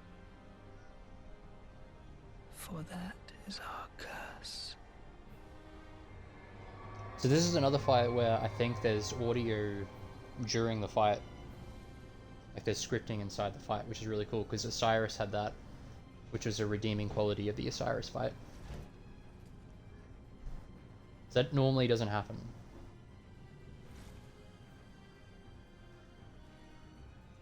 So I'm keen to see how this goes now. I'm probably just going to be sent straight back to the Shadow Realm here.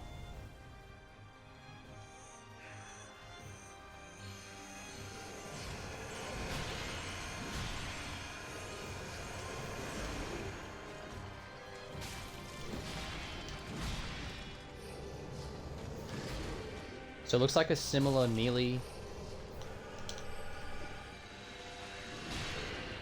Oh, there's 2 health bars. I didn't notice that. Okay, so if I hit at the back, I hit the mage. Damn. Oh, cool. Okay, so I think that's a general feature in riposts.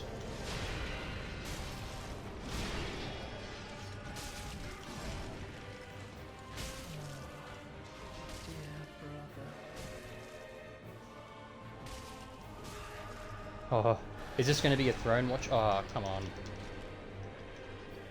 Okay, so it's a bit like Throne Watches. If you're familiar with Dark Souls 2. Shit. Oh, good.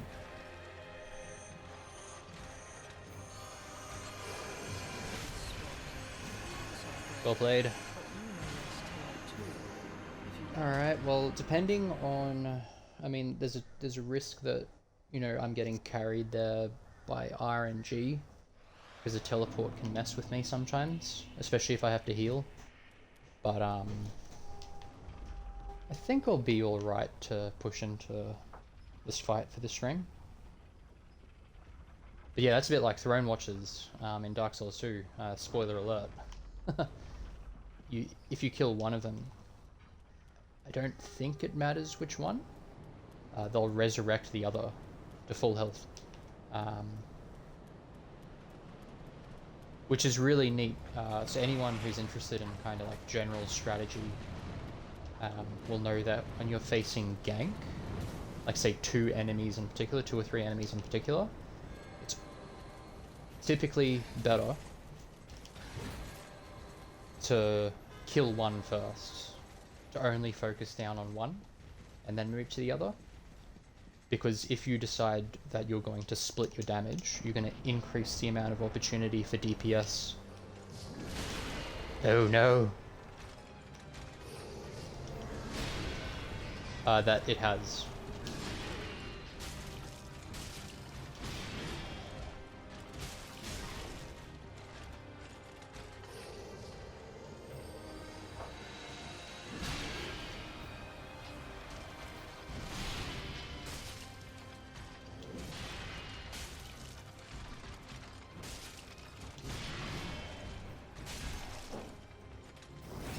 Yeah, so it looks like I can, oh shit. Wait, so not started what yet?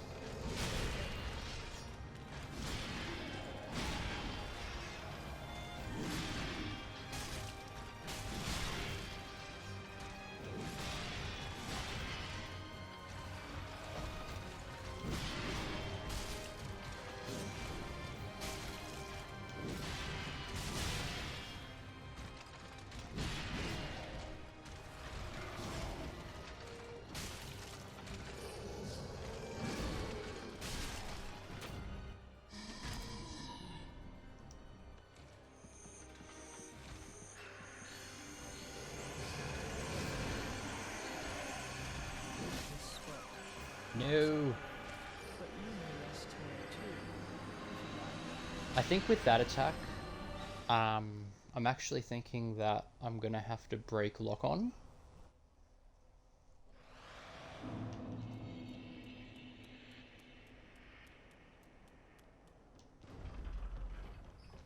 That was good, getting to phase 2. Not a perfect phase 1. I think that there is a tell for his 2-hit combo. So if you think of hits as overhand or backhands,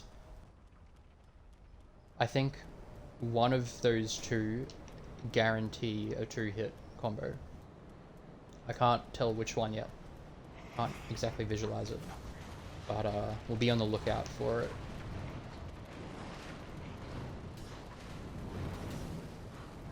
And it's cool that this boss is actually inducing me to gas out. Not many bosses have been able to do that. That's a really big difference between this game and Dark Souls 1 and 2 when you do it level 1 is stamina management. It seems to not matter as much in this game. Which is understandable because the bosses are so fast.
This is a really nasty fight.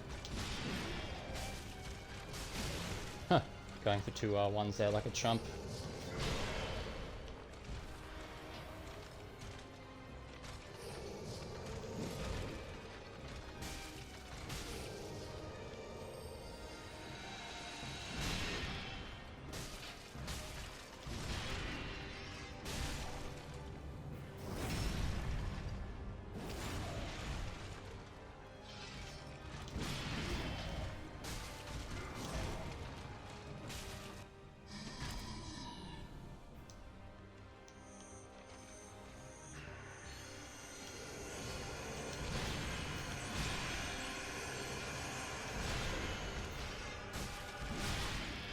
Alright, I gotta stop this stupid habit of doing 2 R1s. I think there are a couple of attacks that I can do it for.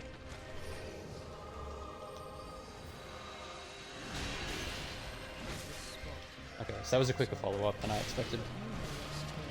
Yeah, I didn't deserve that anyway, so...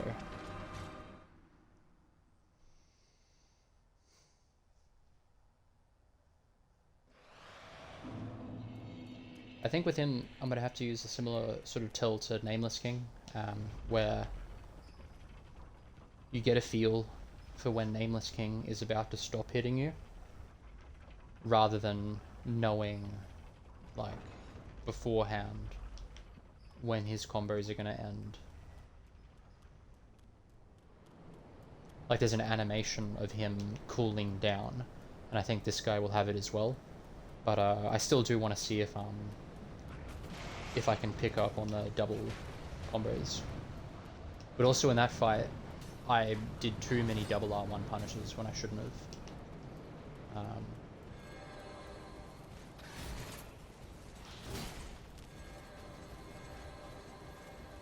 I'm glad that that guy's overhand attack is actually quite fast. The Osiris, the knights guarding Osiris, the overhand attacks for those guys are really, really fast.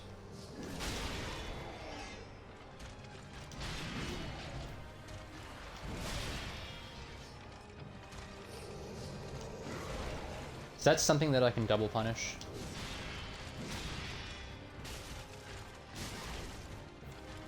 So missing the dodge there is just me being bad at the game. I don't like this position.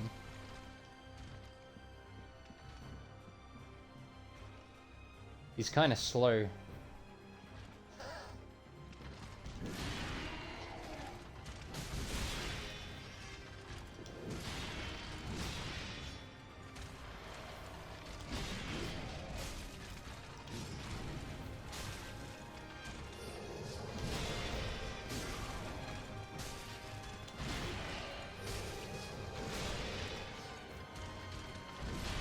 I want to avoid gassing myself if I can.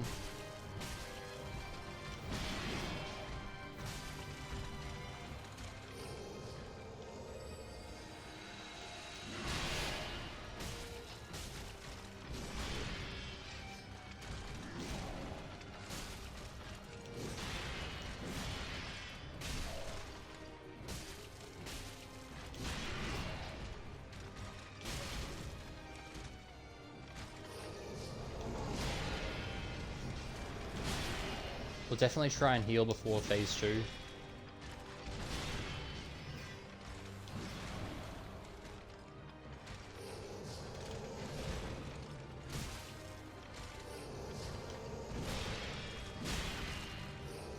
Shit. Okay.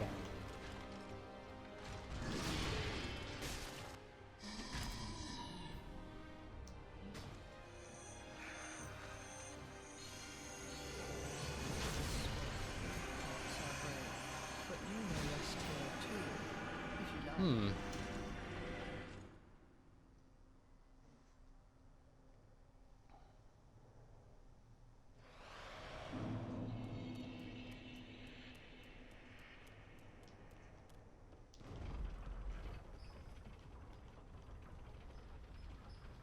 Very interesting.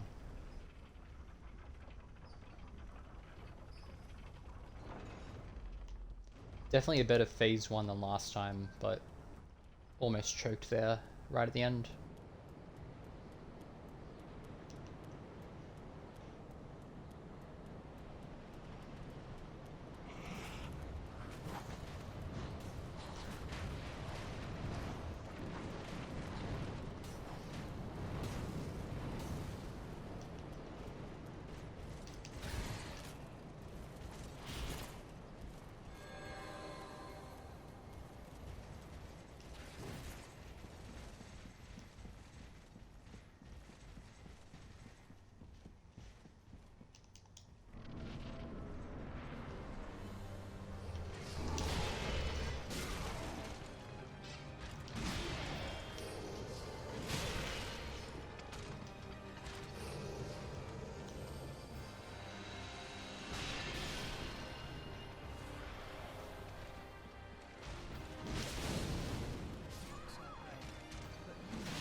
That was a, that was like a cricket hit.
I think his backhands, damn it.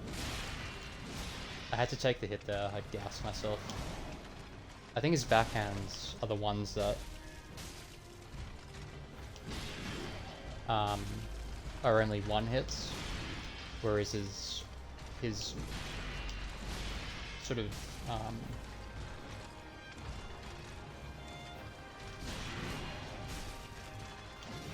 what's a tennis term?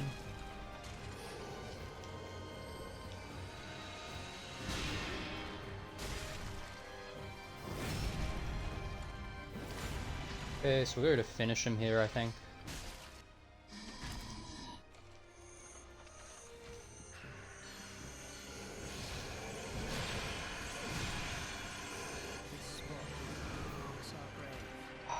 Stupid magic.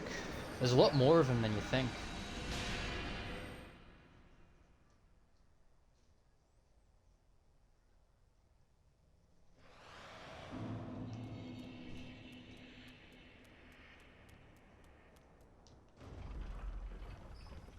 So I doubt that the first big guy can actually heal the small guy. So what I'm going to try and do is only go for back hits and riposts. A lot of the time we're doing that anyway.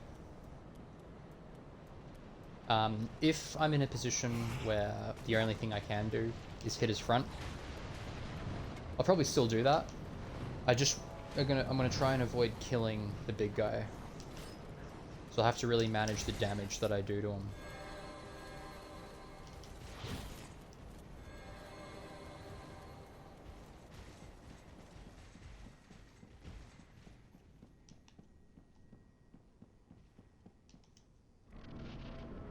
Starting this fight is consistently quite difficult. Yeah.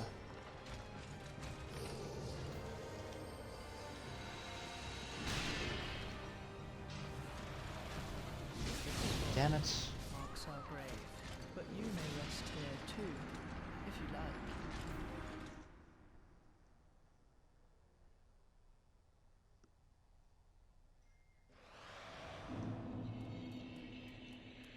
Won't stream for too much longer. I think I'll eat dinner soon. But yeah, it'd be good to try and get to phase 2 a bit more consistently. I think the really big trick is, if I'm going to take this seriously, I think more seriously than I should be, or that I have been, is really focus on, you know, not getting hit in that first sequence.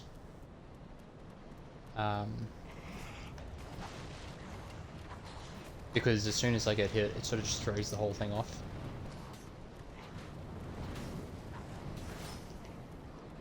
I definitely think that being closer to this guy is better as well.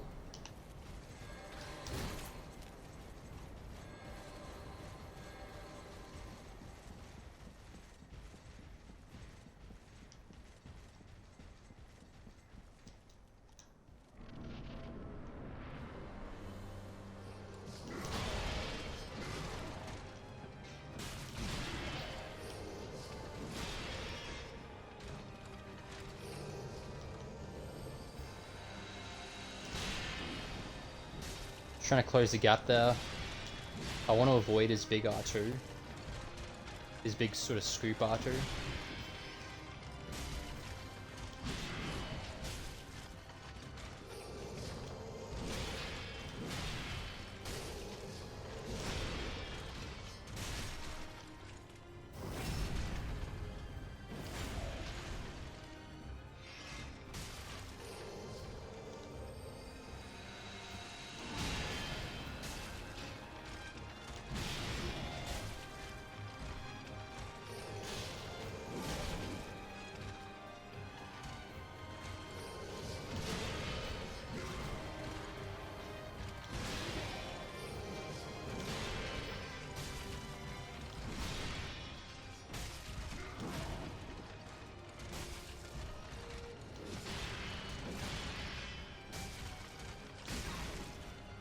Yeah, you have to be careful here.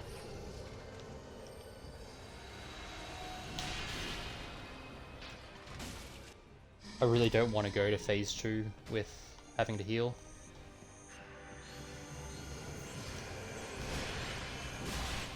Ah, for fuck's sake. But you must Ah, take it too. There's gonna be some trick to consistently avoiding that.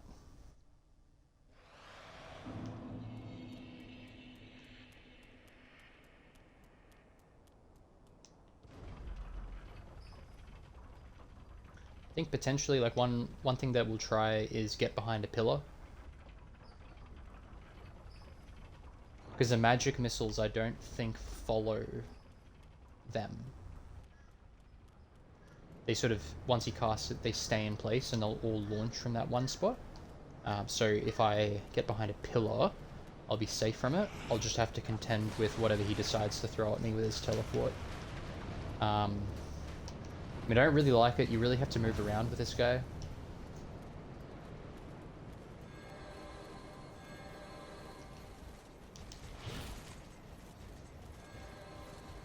The other option would be to run directly forward and try and get under the magic missiles. That sometimes works whenever a caster tries to cast something above their head, if you're really close to them. Okay, so I can't... this is something that I should know. I think that once he does his initial combo from his teleport, I just need to try and reorient myself. I need to trade some damage for position and just get him in the get the fight going the way that I need it to be going, which is him not teleporting as much.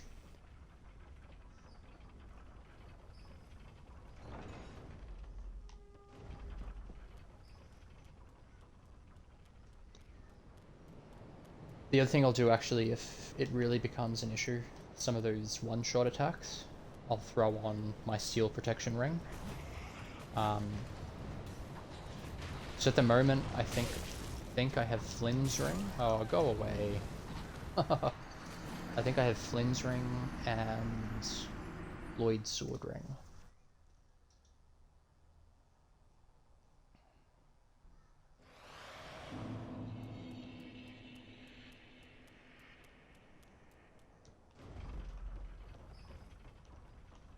Yeah, I don't think that this boss fight is going to be a wall, which is good.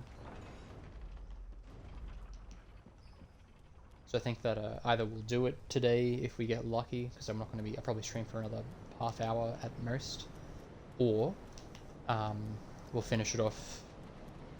There might be an impromptu stream in the next few days, as there usually is, but if not, we'll definitely, I think, finish it off on the weekend, and we'll be able to dip our toes into the painted world, which will be fun.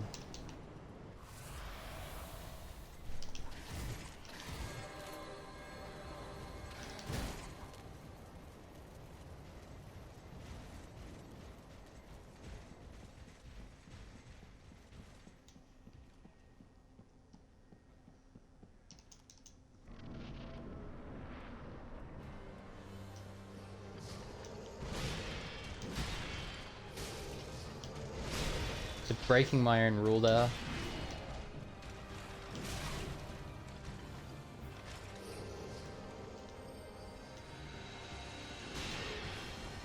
So this could be dangerous.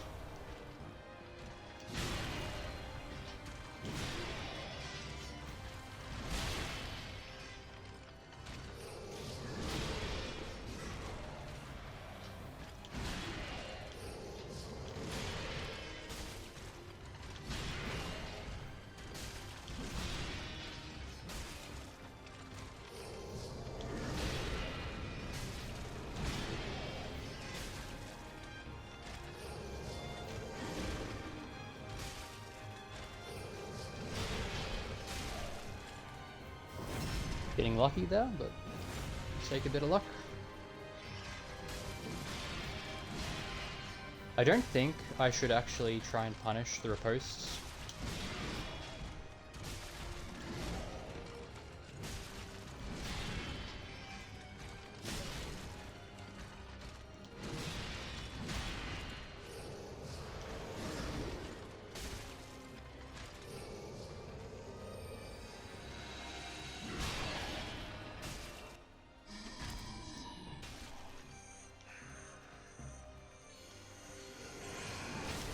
Huh. Not so brave, but you know what's here too. Well, If you like. you know, it technically worked.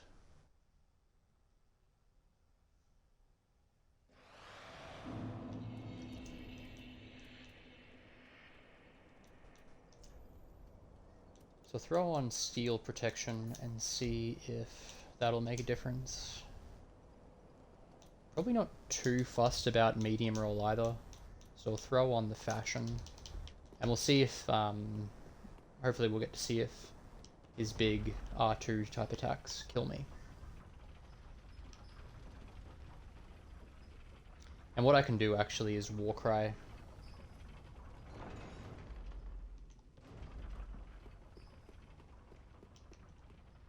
To get the DPS back up.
Wow, okay. First time for everything. Not a dent though. And 3, he made me heal 4 times. The start of this fight is really hard. What's annoying?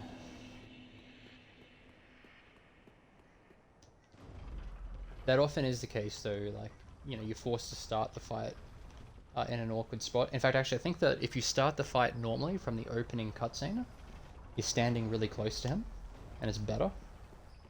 But yeah, attempts after that. No luck.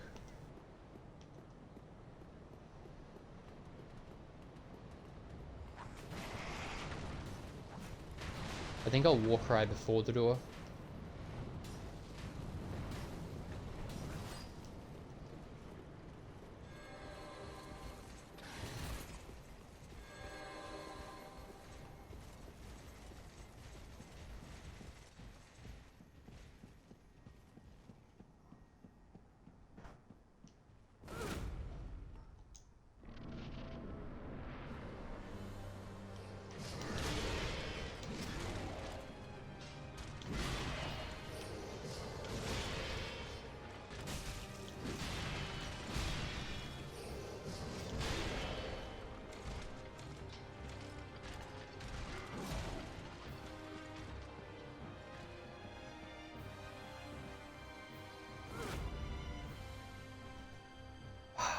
He's probably gonna kill me here too.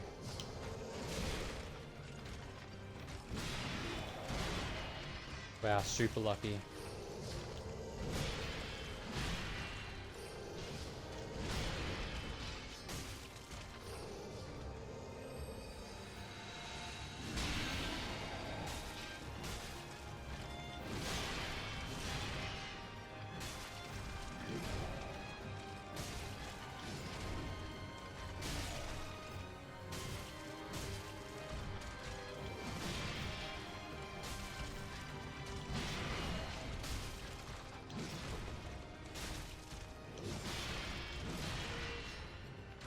Pretty much gassed myself there, but we were lucky that we didn't get too punished for it. So going for the punish here.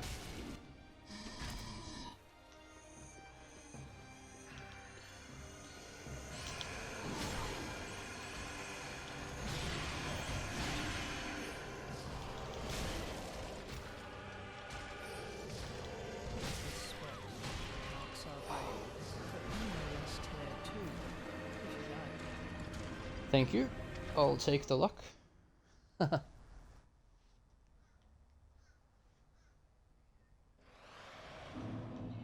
But not too worried about this boss. I don't think it's going to be a proper wall.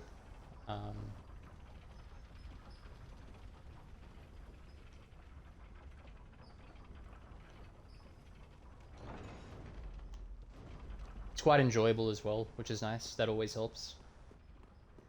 I feel as though some of the fights where I sort of stopped enjoying it became very difficult. It just became tedious.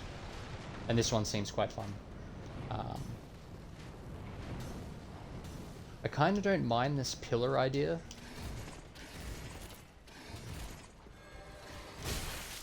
I'll go away.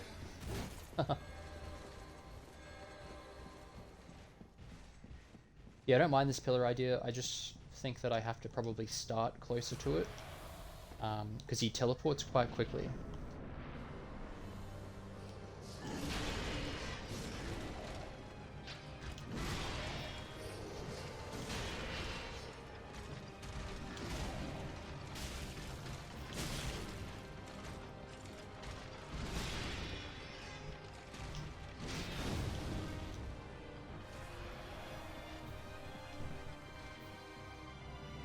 One of the annoying things about this fight is that he'll often try and take you to the edges of the room.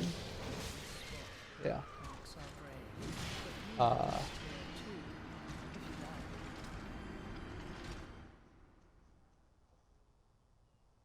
And I don't like fighting at the edges of the room.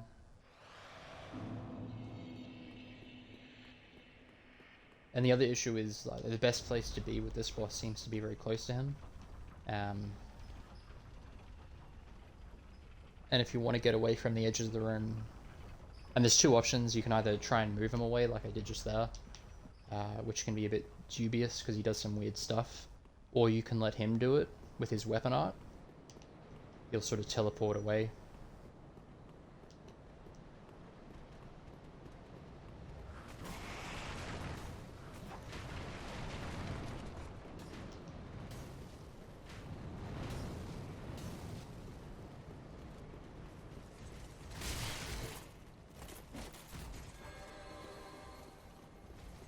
The sword and board guy kind of behaved a bit weird there.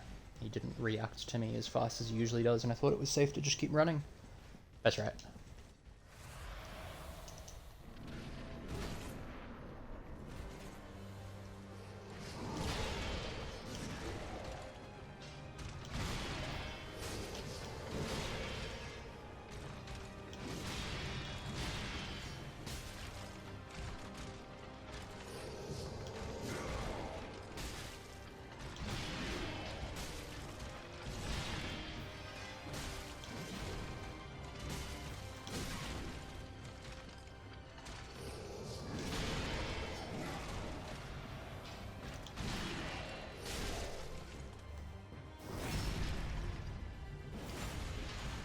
So I'm not going to punish this teleport, this stagger.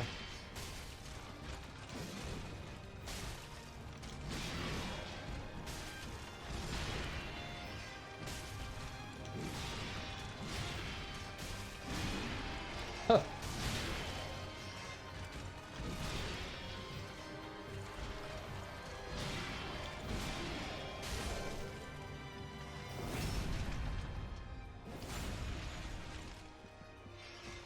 Yeah, when he goes into stagger, it's just a really awkward distance, and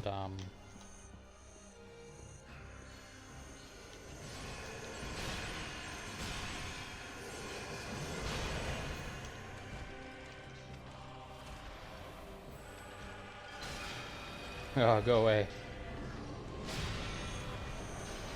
Oh shit, here we go then.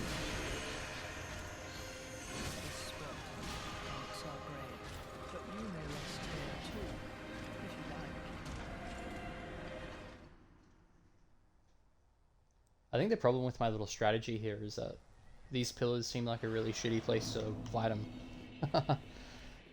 So I think we'll ditch that idea and we'll try something else. I think though, yeah, I just need to remember that I don't want to lock on. I think I'm going to go with that. Not locking on. And we're just going to have to get really good at sprinting away from the magic and dodging his teleport attack.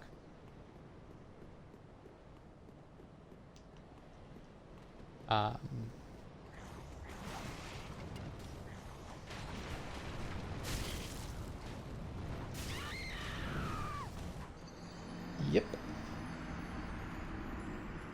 It has certainly been an interesting experience. Not too bad, not as bad as I thought it was going to be. So we've done everything except for this boss and the last boss in the main game. We still have the DLC to go, and that will be a different experience, I think, in and of itself. But as far as what was the most challenging, Dancer was incredibly difficult, I would say. Learning how to do that fight, being low level, well, as low level as it gets, was incredibly difficult. I think it's a combination of the fact that at that stage of the game, there's no ability really for you to be too tanky. You don't do that much damage. And she also has a really deep moveset. And it's sort of a recipe for incredible difficulty. I suspect even in a regular level 1 playthrough, when you know what to do, it's quite a difficult fight, but having to learn it from scratch, it's quite hard. Damn it.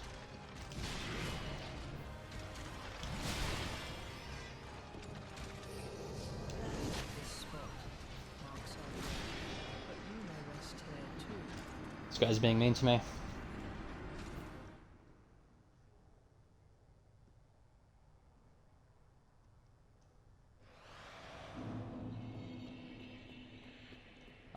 But yeah, Dancer, pretty decent challenge.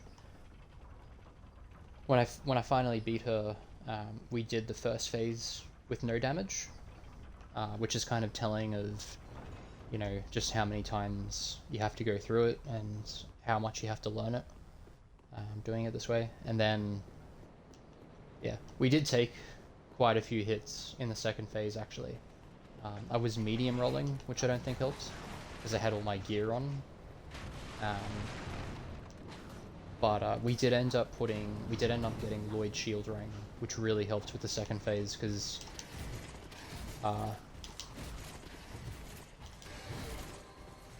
she's her attacks are a little bit less dangerous. But the problem with her attacks is if you fail to dodge it, you get hit by 2 swords in phase 2, which kills you regardless of what rings you have on. But the mid-roll meant that even though it was dodging,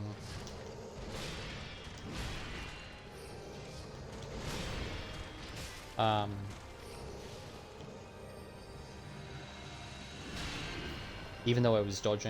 I can't punish that actually, I need to remember that.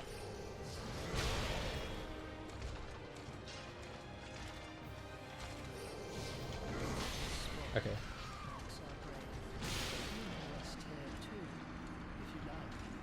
Yeah, I think that you end up actually taking your gear more seriously in level 1.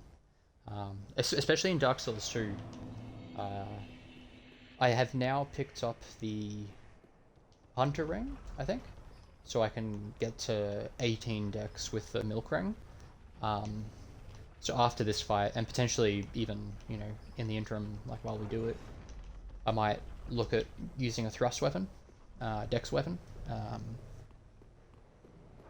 But yeah, I agree. I think that normally when I do a first playthrough, I'll tend to just wear whatever armor I think is pretty decent and looks kind of cool. I'll usually put on rings that will do damage because it's fun that way. And I'll use a weapon that I think is cool, and I'll just stick to that, and I won't really change it up. But in level 1, you know, you're going to use a lot more consumables. You have to take your upgrade path a bit more seriously.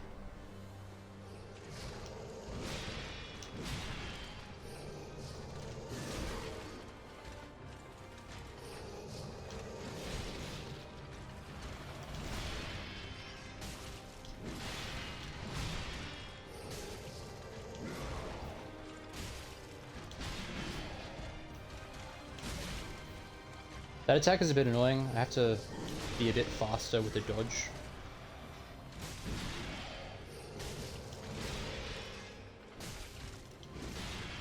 Pushing my luck with some of these hits. So we're not going to hit him.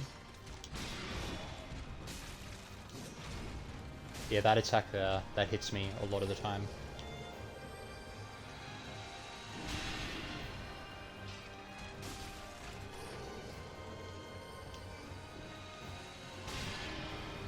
That was...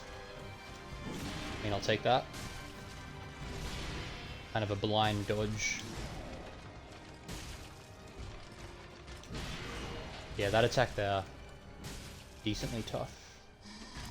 Okay, so I don't lock on, and I'll just kind of fuck around and find out, really.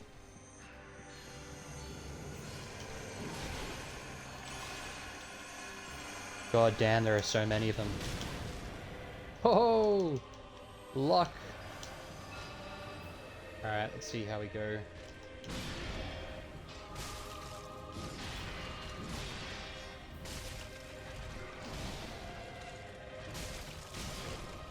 Yeah, that attack there. He's really nasty.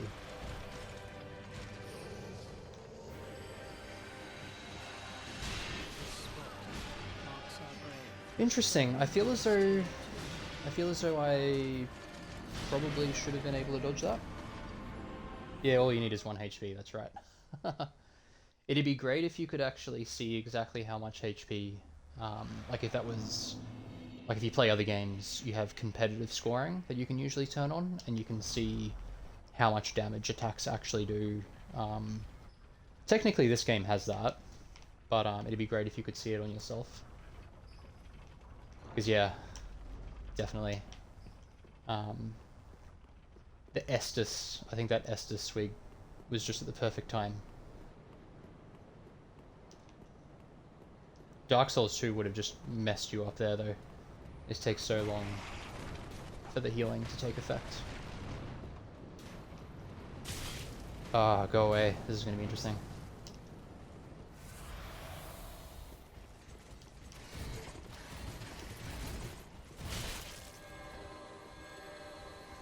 That was about as ugly as it gets.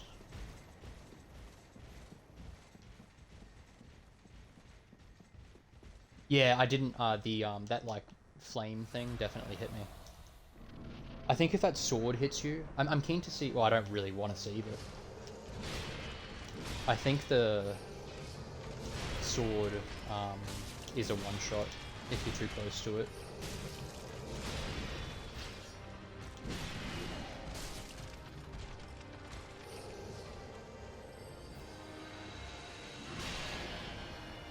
Yeah, interesting. So phase 2, yeah, that thing, like if that hits you, it's pretty devastating, the sword. This is a disgusting position.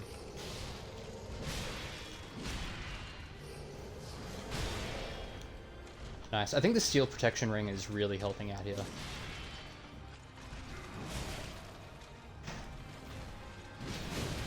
Again! Panic heal. Let's do it.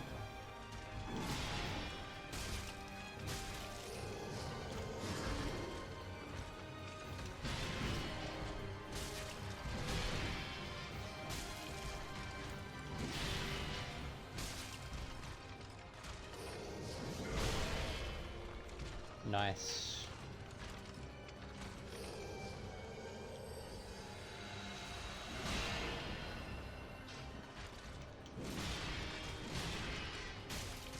I think if I was playing smarter, I definitely wait before I heal.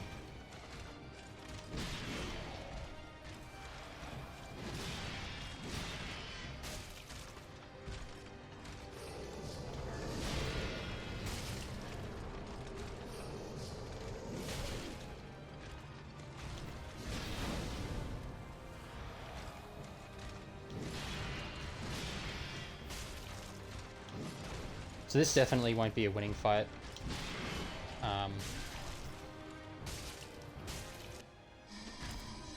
4 Estus is not going to be enough, I don't think.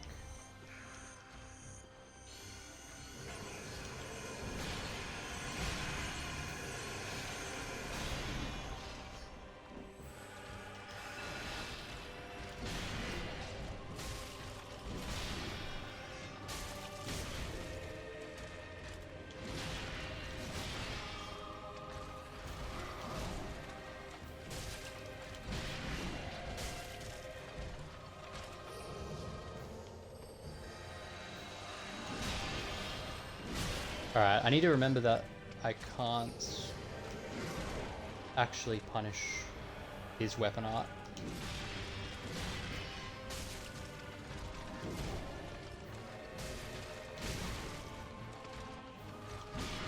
That attack's quite nasty, super hard to dodge.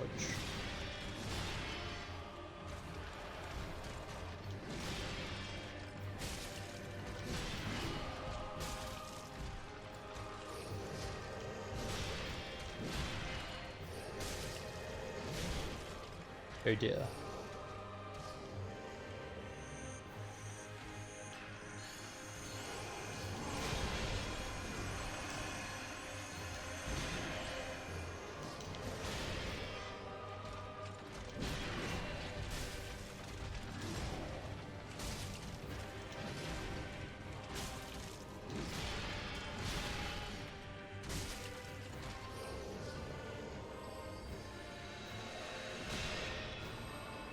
This spot marks our grave. Press tier 2 if you like. Oh, you know. This fight has a really good intensity. I think this fight and Champion Gundyr have really excellent intensities. Oh yeah, but I mean, look, I don't really know how this fight's gonna work when I kill the guy on the back. Like I know that I've killed the big guy, and the guy on the back revived him.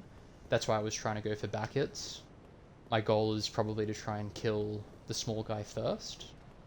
But that was just running out of Estus there. Which is a shame, because I think that this fight, at least for my build, like, somehow it's an Estus tax at level 1, which I don't like saying. Whenever anyone says Estus tax, I just think you're bad. I just think that, you know, you didn't learn the fight enough, but this guy seems to really punish you for having to heal. But that's right, I think eventually, like, we'll probably do this enough that I get used to when the healing timings are. Like, not then, for example.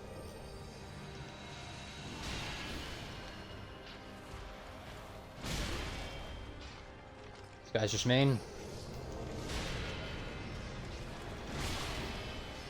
Yeah, like this, so.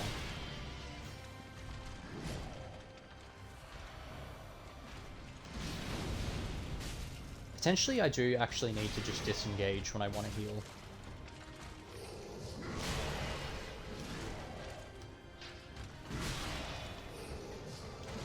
But we'll try it again.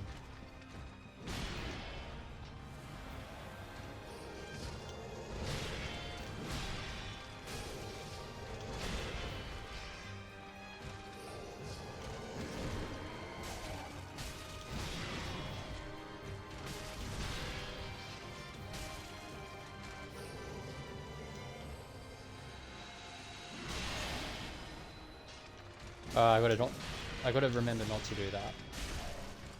But yeah, I think that's gonna be the trick.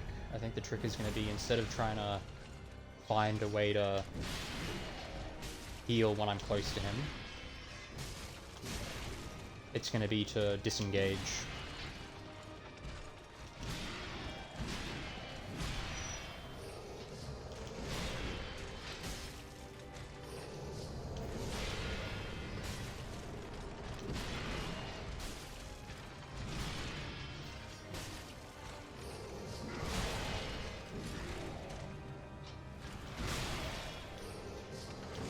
Let's take our own advice.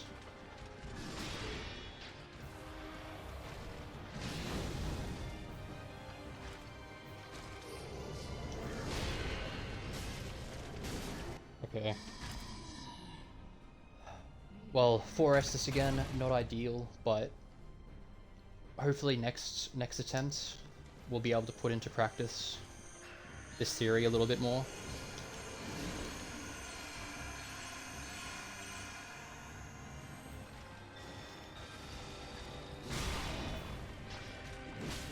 Damn.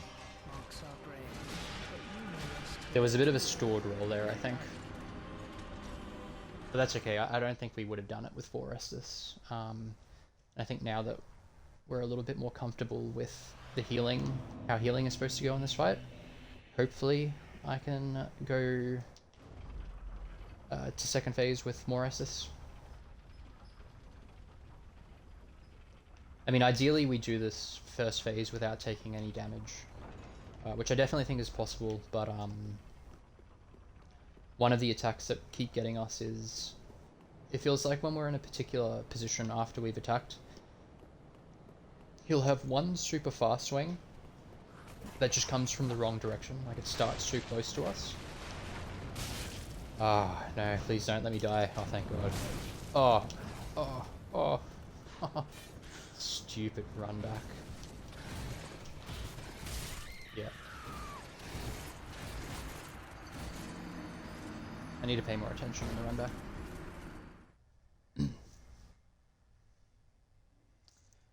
Probably wrap stream up soonish. I mean, we'll have another attempt here, but won't push on for too much longer.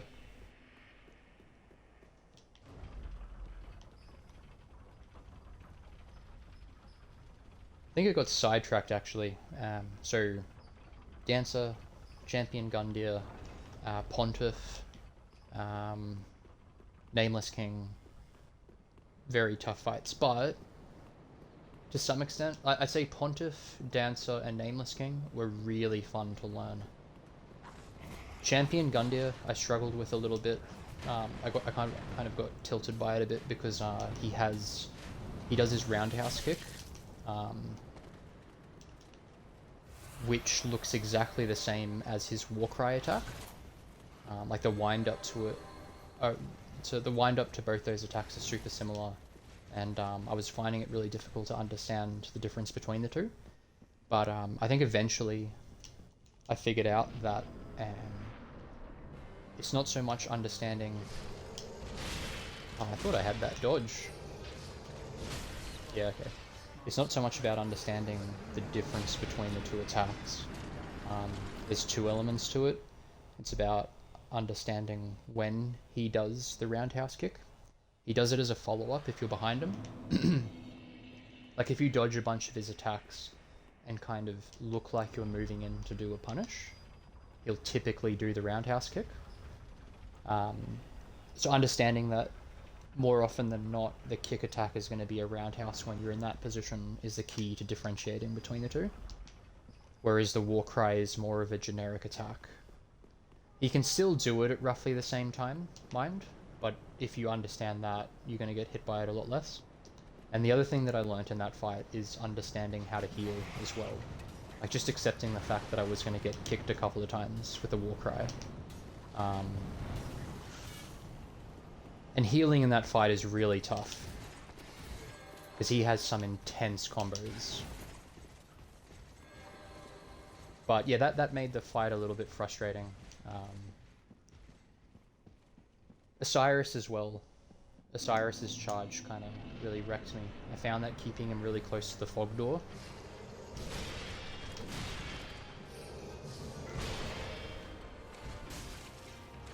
helps.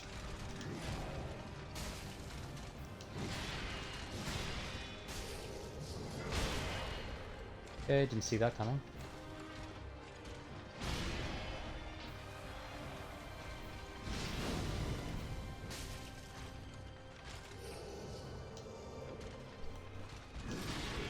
It's kind of weird when he just does nothing after his teleport.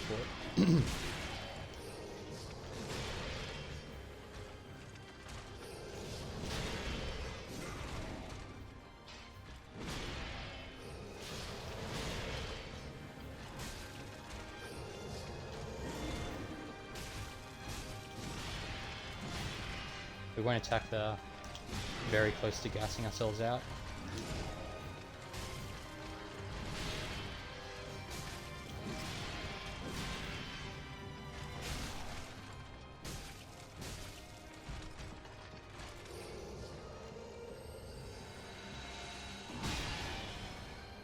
Kinda lucky there.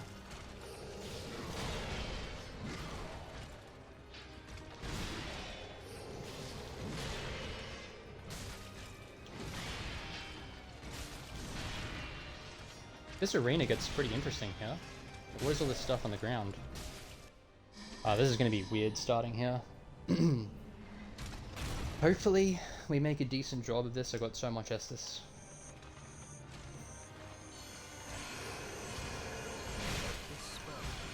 Nice.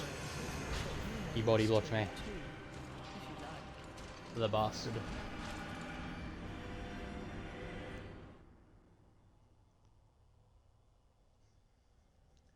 I think that was a kind of nasty... Yeah, I don't know about that. Ending up so close to him like that. Yeah. I feel as though it's weird, right? Because sometimes the camera will re-lock on for me, but sometimes it doesn't. Sometimes it breaks the lock when he teleports. It must be his vicinity. Like, does he teleport in front of me in my field of vision? And is it close enough? I feel as though it depends on that.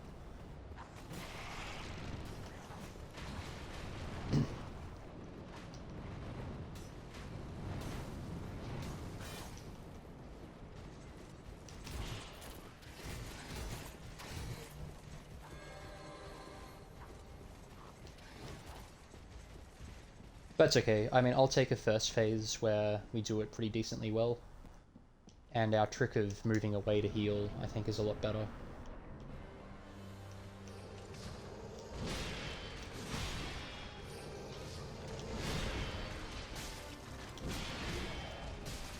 It kind of feels like his opening there is pretty scripted.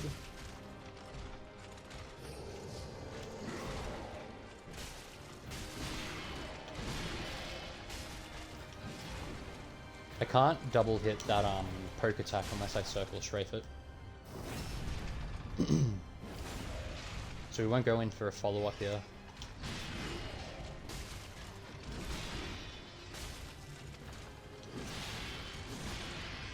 Definitely getting used to his 2-hit combo. That attack though does hit us pretty regularly. Yeah, okay. Just a bit of a late dodge.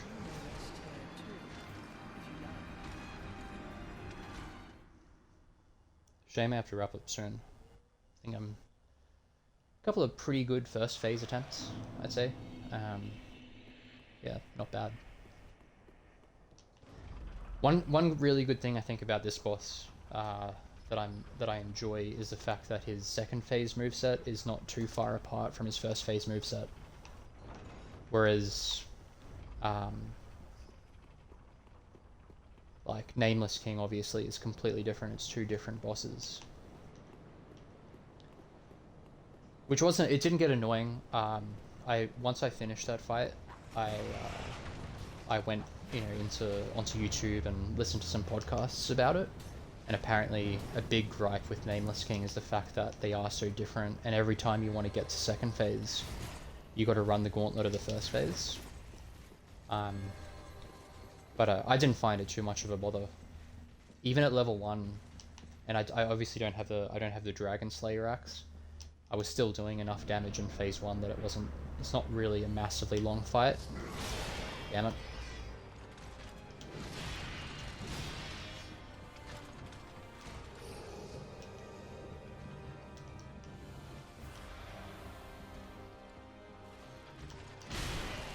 Okay.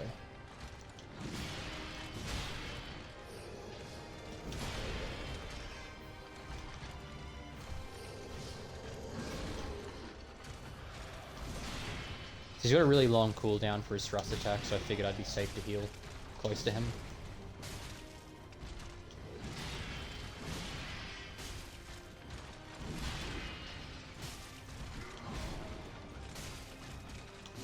Yeah, that attack does get us a lot. Damn it. Unfortunate timing. Yeah, okay. Bit of a choke there. Right from the start, more often than not, I'm finding it easy to dodge that. It's not annoying getting hit by that stuff that you know how to do it, so it's not a big deal.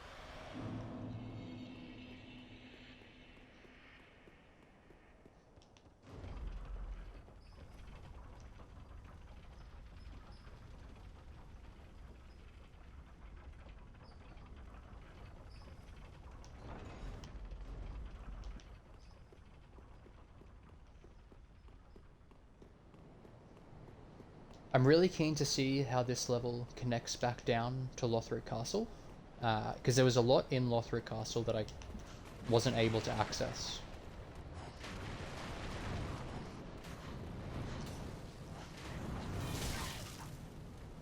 Down Spearman.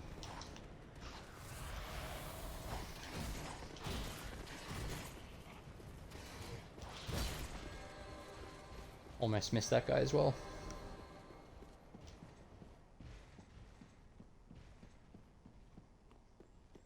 Thanks for the follow, by the way. If you're still in the chat, I did miss that. Sorry. I need to move my camera back almost immediately.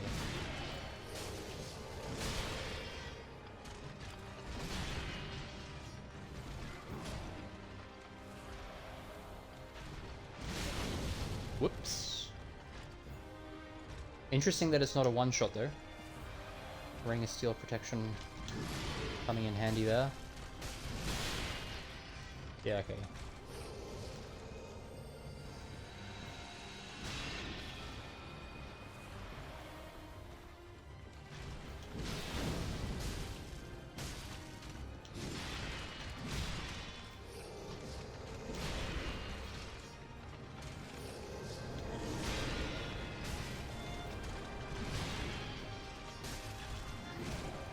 I'm really keen to see how people do this without rolling. It feels like directly behind him is quite safe, but his teleports must be really interesting to manage with no roll. Just gonna gas myself there. Be careful.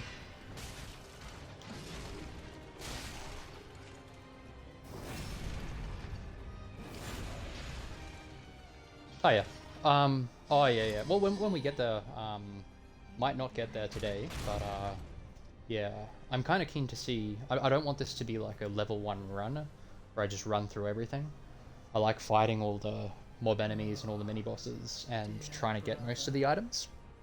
I'm on my way. I don't really want this to sort of ruin my first playthrough by sprinting through everything.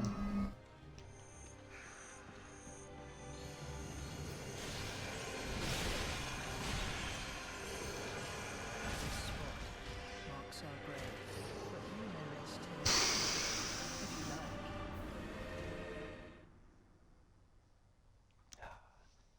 That transition, the phase 2 transition, is quite difficult. But that's cool though. I like how there are different aspects to some of these fights. Like Champion Gundyr had a really hard phase 2 transition, where once he staggers, he tends to do his charge attack. And the follow-up swipe he does to the charge at the time was one-shotting me. So the key there was to keep a lot of distance. Like as soon as he was going to phase 2, just backing off. And if you back off fast enough, you can roll into his charge once he finishes it. And he, and you can hit him, which is nice. But, yeah. If it weren't for that kick thing, I think that would have been my favorite fight of the game.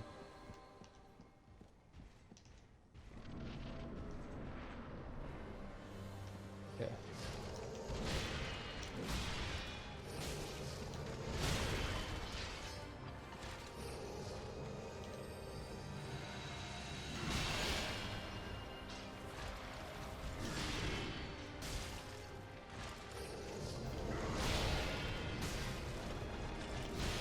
I don't think it's safe at all to attack him in his initial wind-up.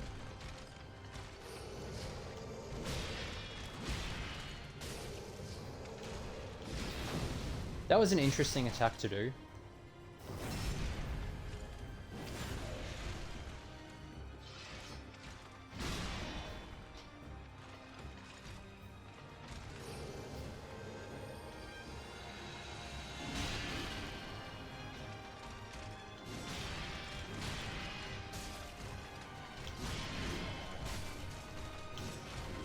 So not punishing that weapon art is good.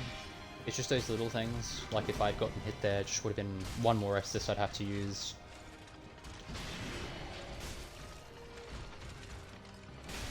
When he idles like that, you can't hit him.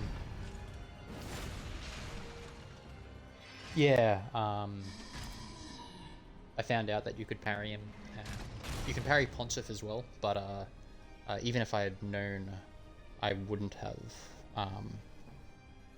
I'd probably be keen to do it on a future playthrough, but in general, I want to try and stay away from doing that kind of thing. I'm on my way. Because typically the strat for parries, like if you look at Gwyn, the strat for it is to bait out his jumping attack. And if you're just doing that over and over again, you don't get to experience the full repertoire. And I'd rather, on a first playthrough, I'd rather learn the repertoire of attacks. Okay, don't lock on here.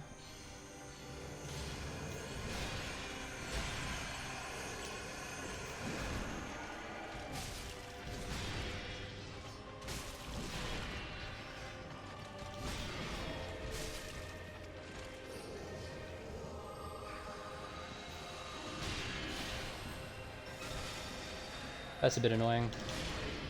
Because I feel as he's a lot more dangerous at range in his second phase. Because of the mage. Ah, come on.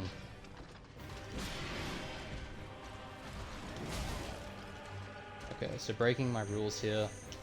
But only because this stupid second bloody stupid magic attacks. Okay, he's giving me a reprieve here. This is going to be dangerous though. Ah, every time. That attack hits me a lot.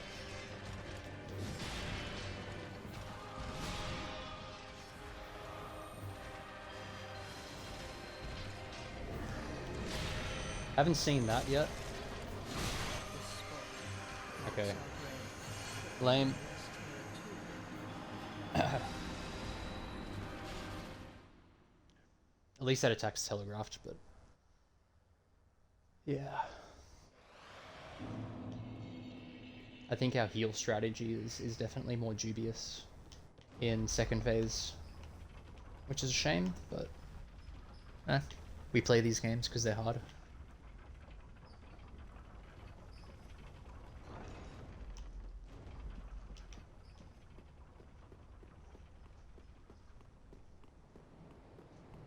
I think the fortunate thing is to you know, the stuff that I'm getting hit by in second phase, like the melee attacks are all melee attacks in the first phase, so I can practice them. If I was being a real try-hard about it, I'd actually completely change the way I play this and keep running away from him to trigger his super fast attacks that tend to hit me, and just practice them. I won't do that today though, because I don't have that much time left in stream. Okay, got to turn around instantly.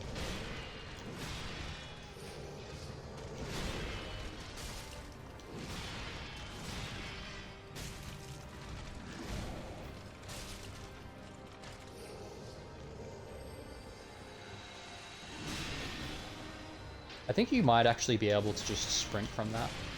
I don't think my dodge was what saved me there.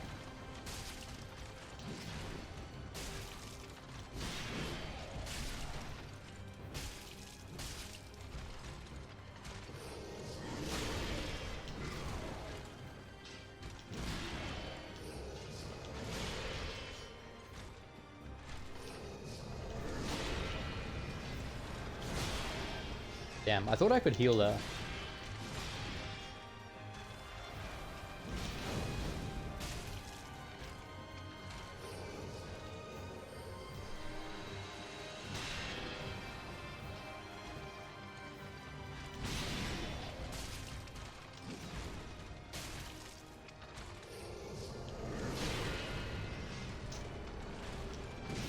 Tragic. Marks are brave, but you may rest here too, if you like. I hope there's on his soul a lore explanation as to why he's on his knees. Because he can stand up. He showed us that.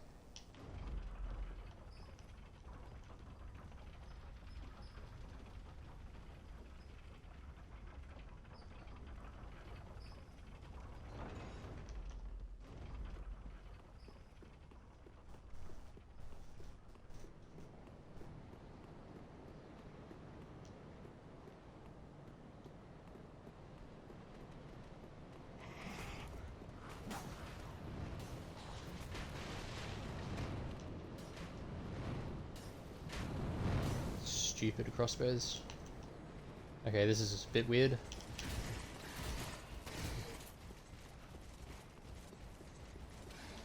Sword and board guy started in a bit of a strange position. Freaked me out.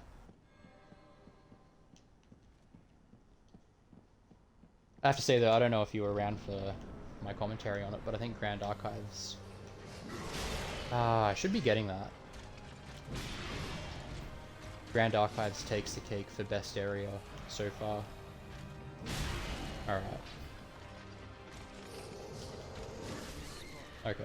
Huh, not a dent. Sad.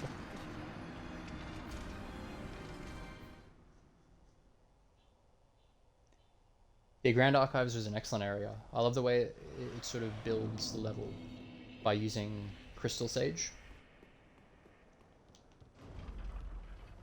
It's really nice. The Archdragon Peak was also quite fun. It had some really challenging stretches. So the stretch from...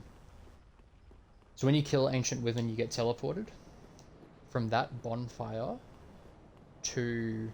Which I think is the Dragon Mausoleum, I think. To the bonfire that you would eventually use for Nameless King. That stretch I found very tough. Because I kept trying to fight Rickard, the guy with Rickard's rapier. I ended up killing him, right?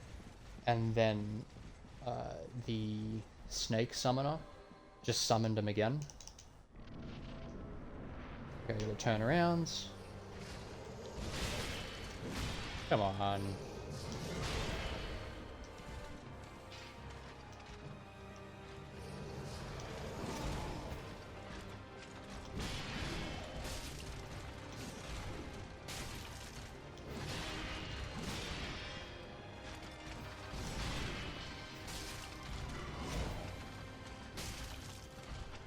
Bit of a panic dodge there.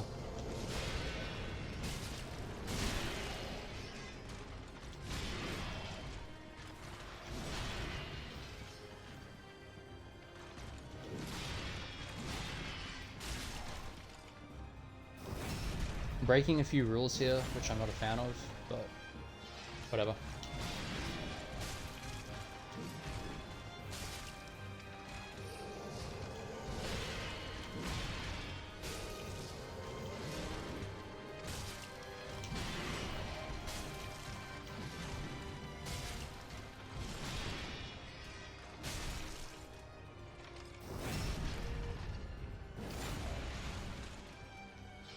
Yeah, I try and kill everything at least once. There's definitely one thing that I haven't killed, which is the spider curse thing in Anor Londo that drops from the ceiling. I haven't done that yet. Stupid Jez.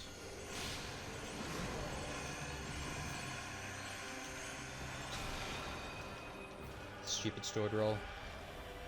Okay.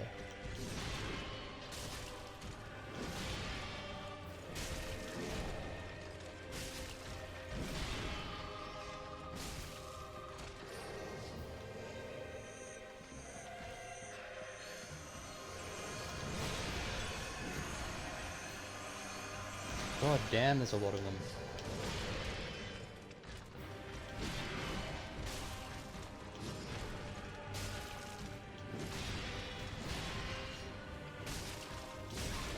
Stupid attack. That's bad.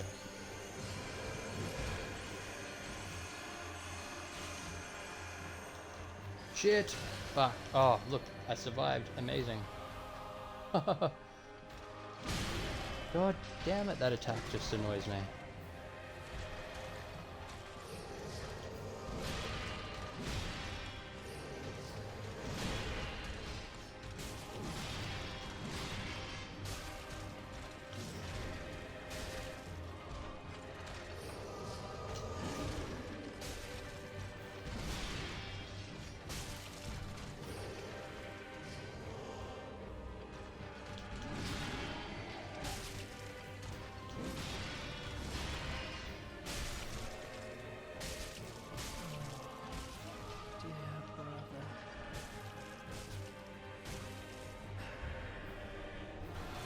Oh god, I forgot. I forgot. No, come on, please.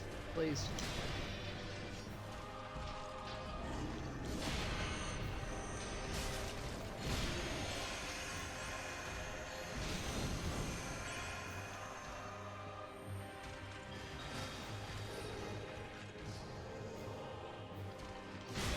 Oh, not again. Fuck that fucking attack.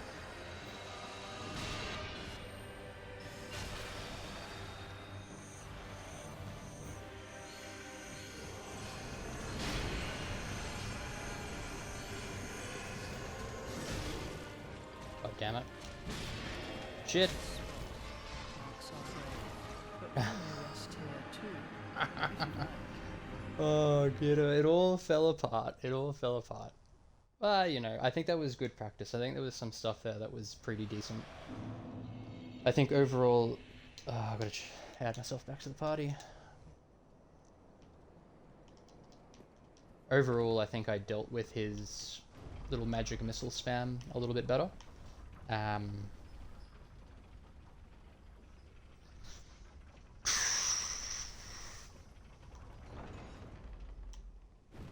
No, no.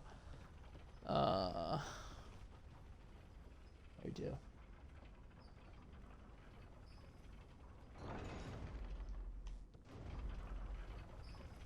My finger slipped and I hit the RB.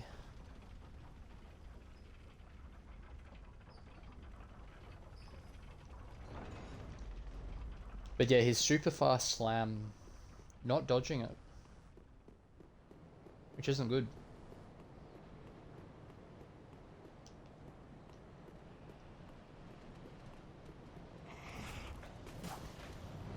That's alright. I mean, knowing the sticking points for a fight is what's going to help me. So we can really work on it.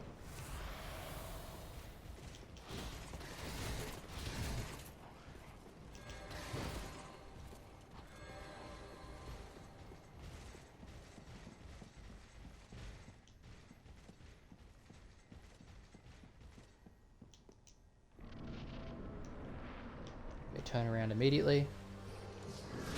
Oh. Alright, well, we'll get there eventually.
Not a good attempt. Spot.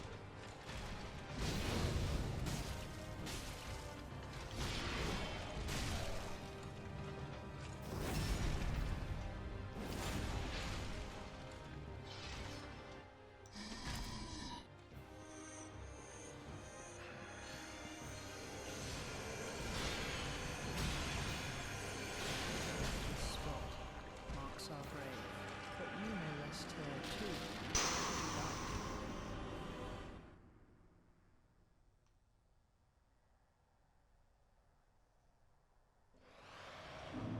Well, that's right. I think going through first phase with 4 Estus isn't great.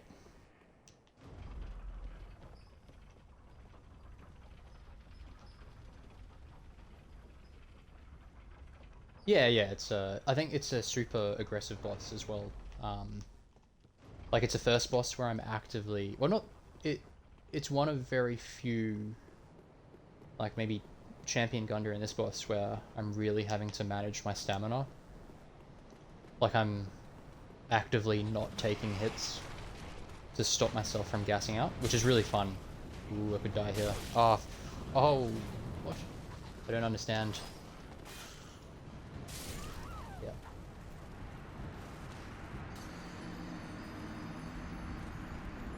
Damn archers. Gross.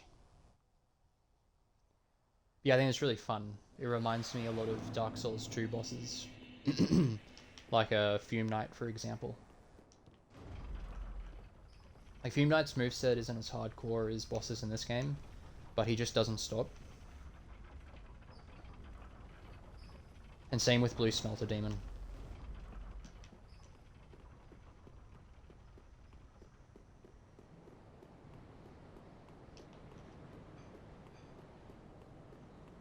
I did one of the annoying things actually in that last fight, I think it was the last fight, I've been really good at dodging his double attacks.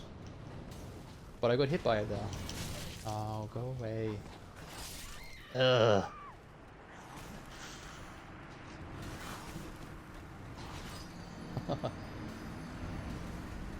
It's not the only thing that this boss has in common with Dark Souls 2 actually. This run back is pretty toxic. It's not as hard as some of the Dark Souls 2 ones. One of the things I recently learned about DS2 is the spell Yearn, and it's effectively a Alluring Skull, except better. I think it has better range and potentially affects different enemies as well. Maybe. But next time I play that game I might have to fiddle around with that, see how it goes.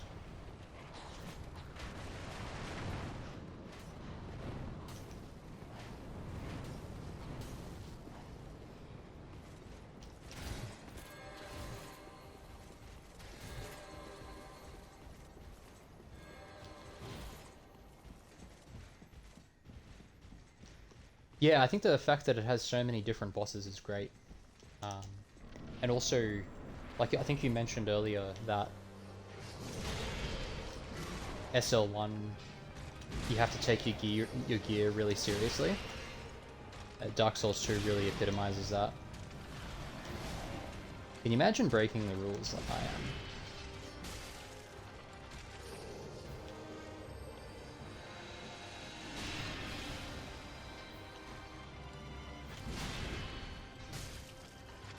I think that was a successful dodge of that attack, but I started much closer to him.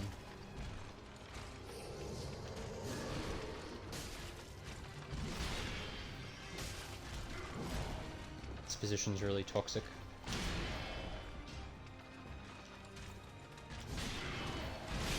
For re-engaging with him, it might actually not be that bad. Like when I have to re-engage with him, like we've tested out now. Fuck. I might not actually try and run directly to him. I might try and bait out whatever he has in store for me and try and dodge it, like, at the very edge of its hitbox. And then once he's done that, I can re-engage. But yeah, Dark Souls 2 just has such an amazing array of items you can use in level 1. And, you know, you have to get, like, the correct gear in order to use some of it. Like, for example, who bothers going for the Handmaid's Ladle in any other kind of playthrough? Other than the ladle only playthrough, which I would never do because that sounds kind of boring and hard.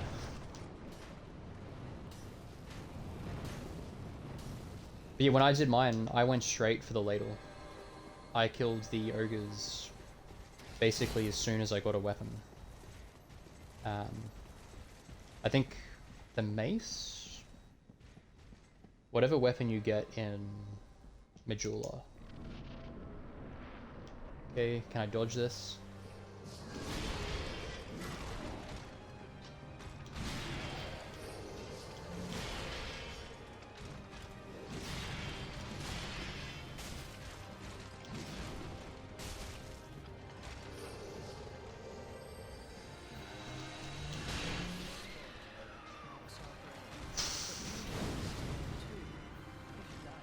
I think one thing I'm learning there actually about that weapon art is I shouldn't sprint.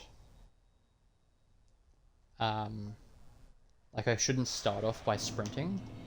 I mean, I'd be keen to test if sprinting to the side dodges it, like avoids it. But if my plan is to dodge roll, I shouldn't sprint because I have to take my finger off the B button and then hit it again. And it just complicates the timing of doing that. So I think I'll just walk it out next time. I like to keep moving, but I don't have to sprint.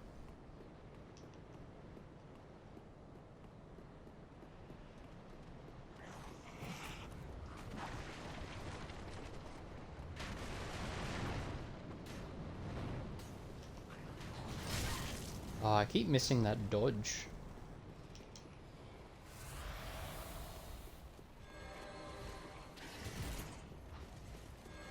At least these guys are making it easy for me.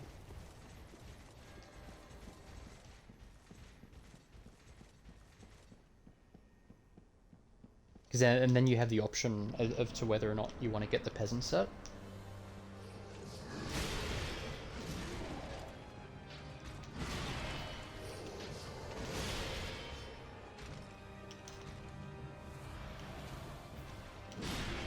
Yeah.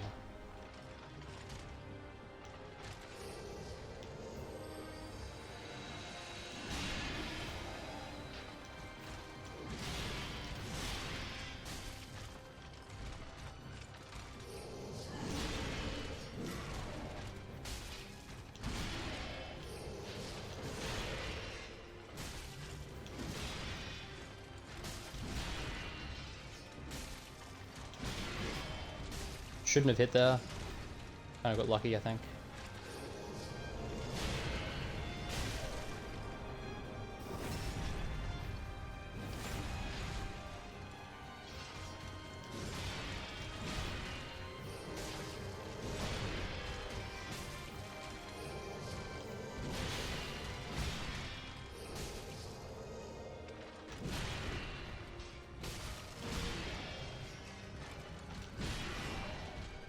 What a grotty position.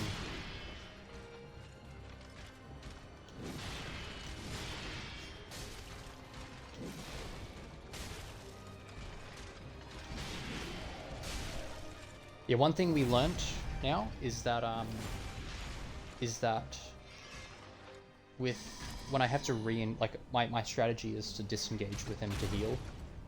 When I have to re-engage, if he's still standing there and he's not teleporting, I can't sprint directly towards him. I have to kind of bait out, like with a bit of sprinting, bait out that quick R2, and then I can move into him. I don't like not being able to see it.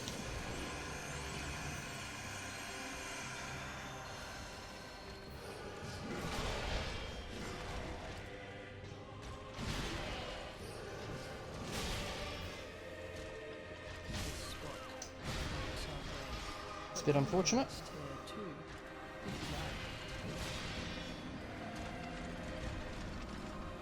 That's good. I mean, we learned something, we put it to the test. It's not a waste of time. I really should stop playing. I mean, this will be, if I can get to phase 2 here, this will be my last attempt. This will be basically a Hail Mary. I don't think I'm going to learn anything here. I think that it's just going to be putting some of it into practice and seeing if I can come out with the win.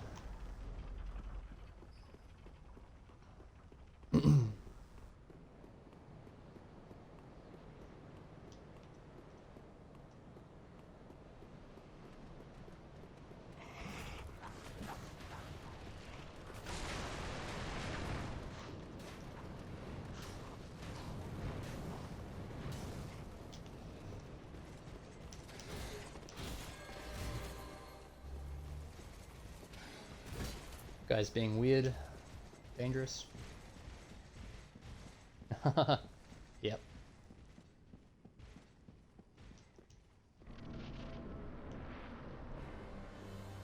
Oh shit. Forgot how I was supposed to start the fight off.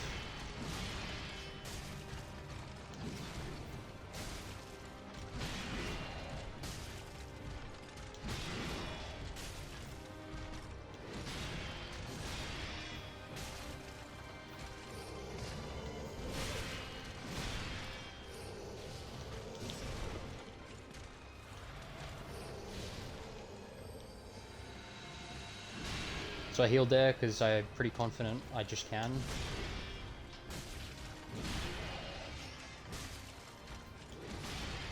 With a thrust attack. Has a really long cooldown. Not gonna hit there.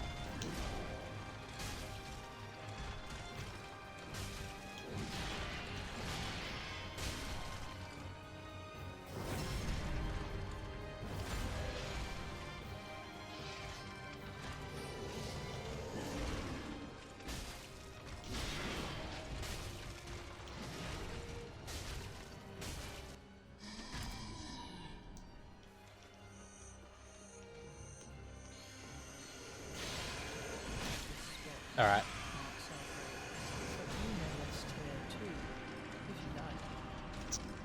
That's alright. I think I hesitated on which direction I wanted to go. I was kind of lined up to move to the right of the arena, but it kind of triggered something. Like I did that last time and I couldn't see the spell. I don't think that matters though. I think I just need to not care about which direction I'm running. Yeah.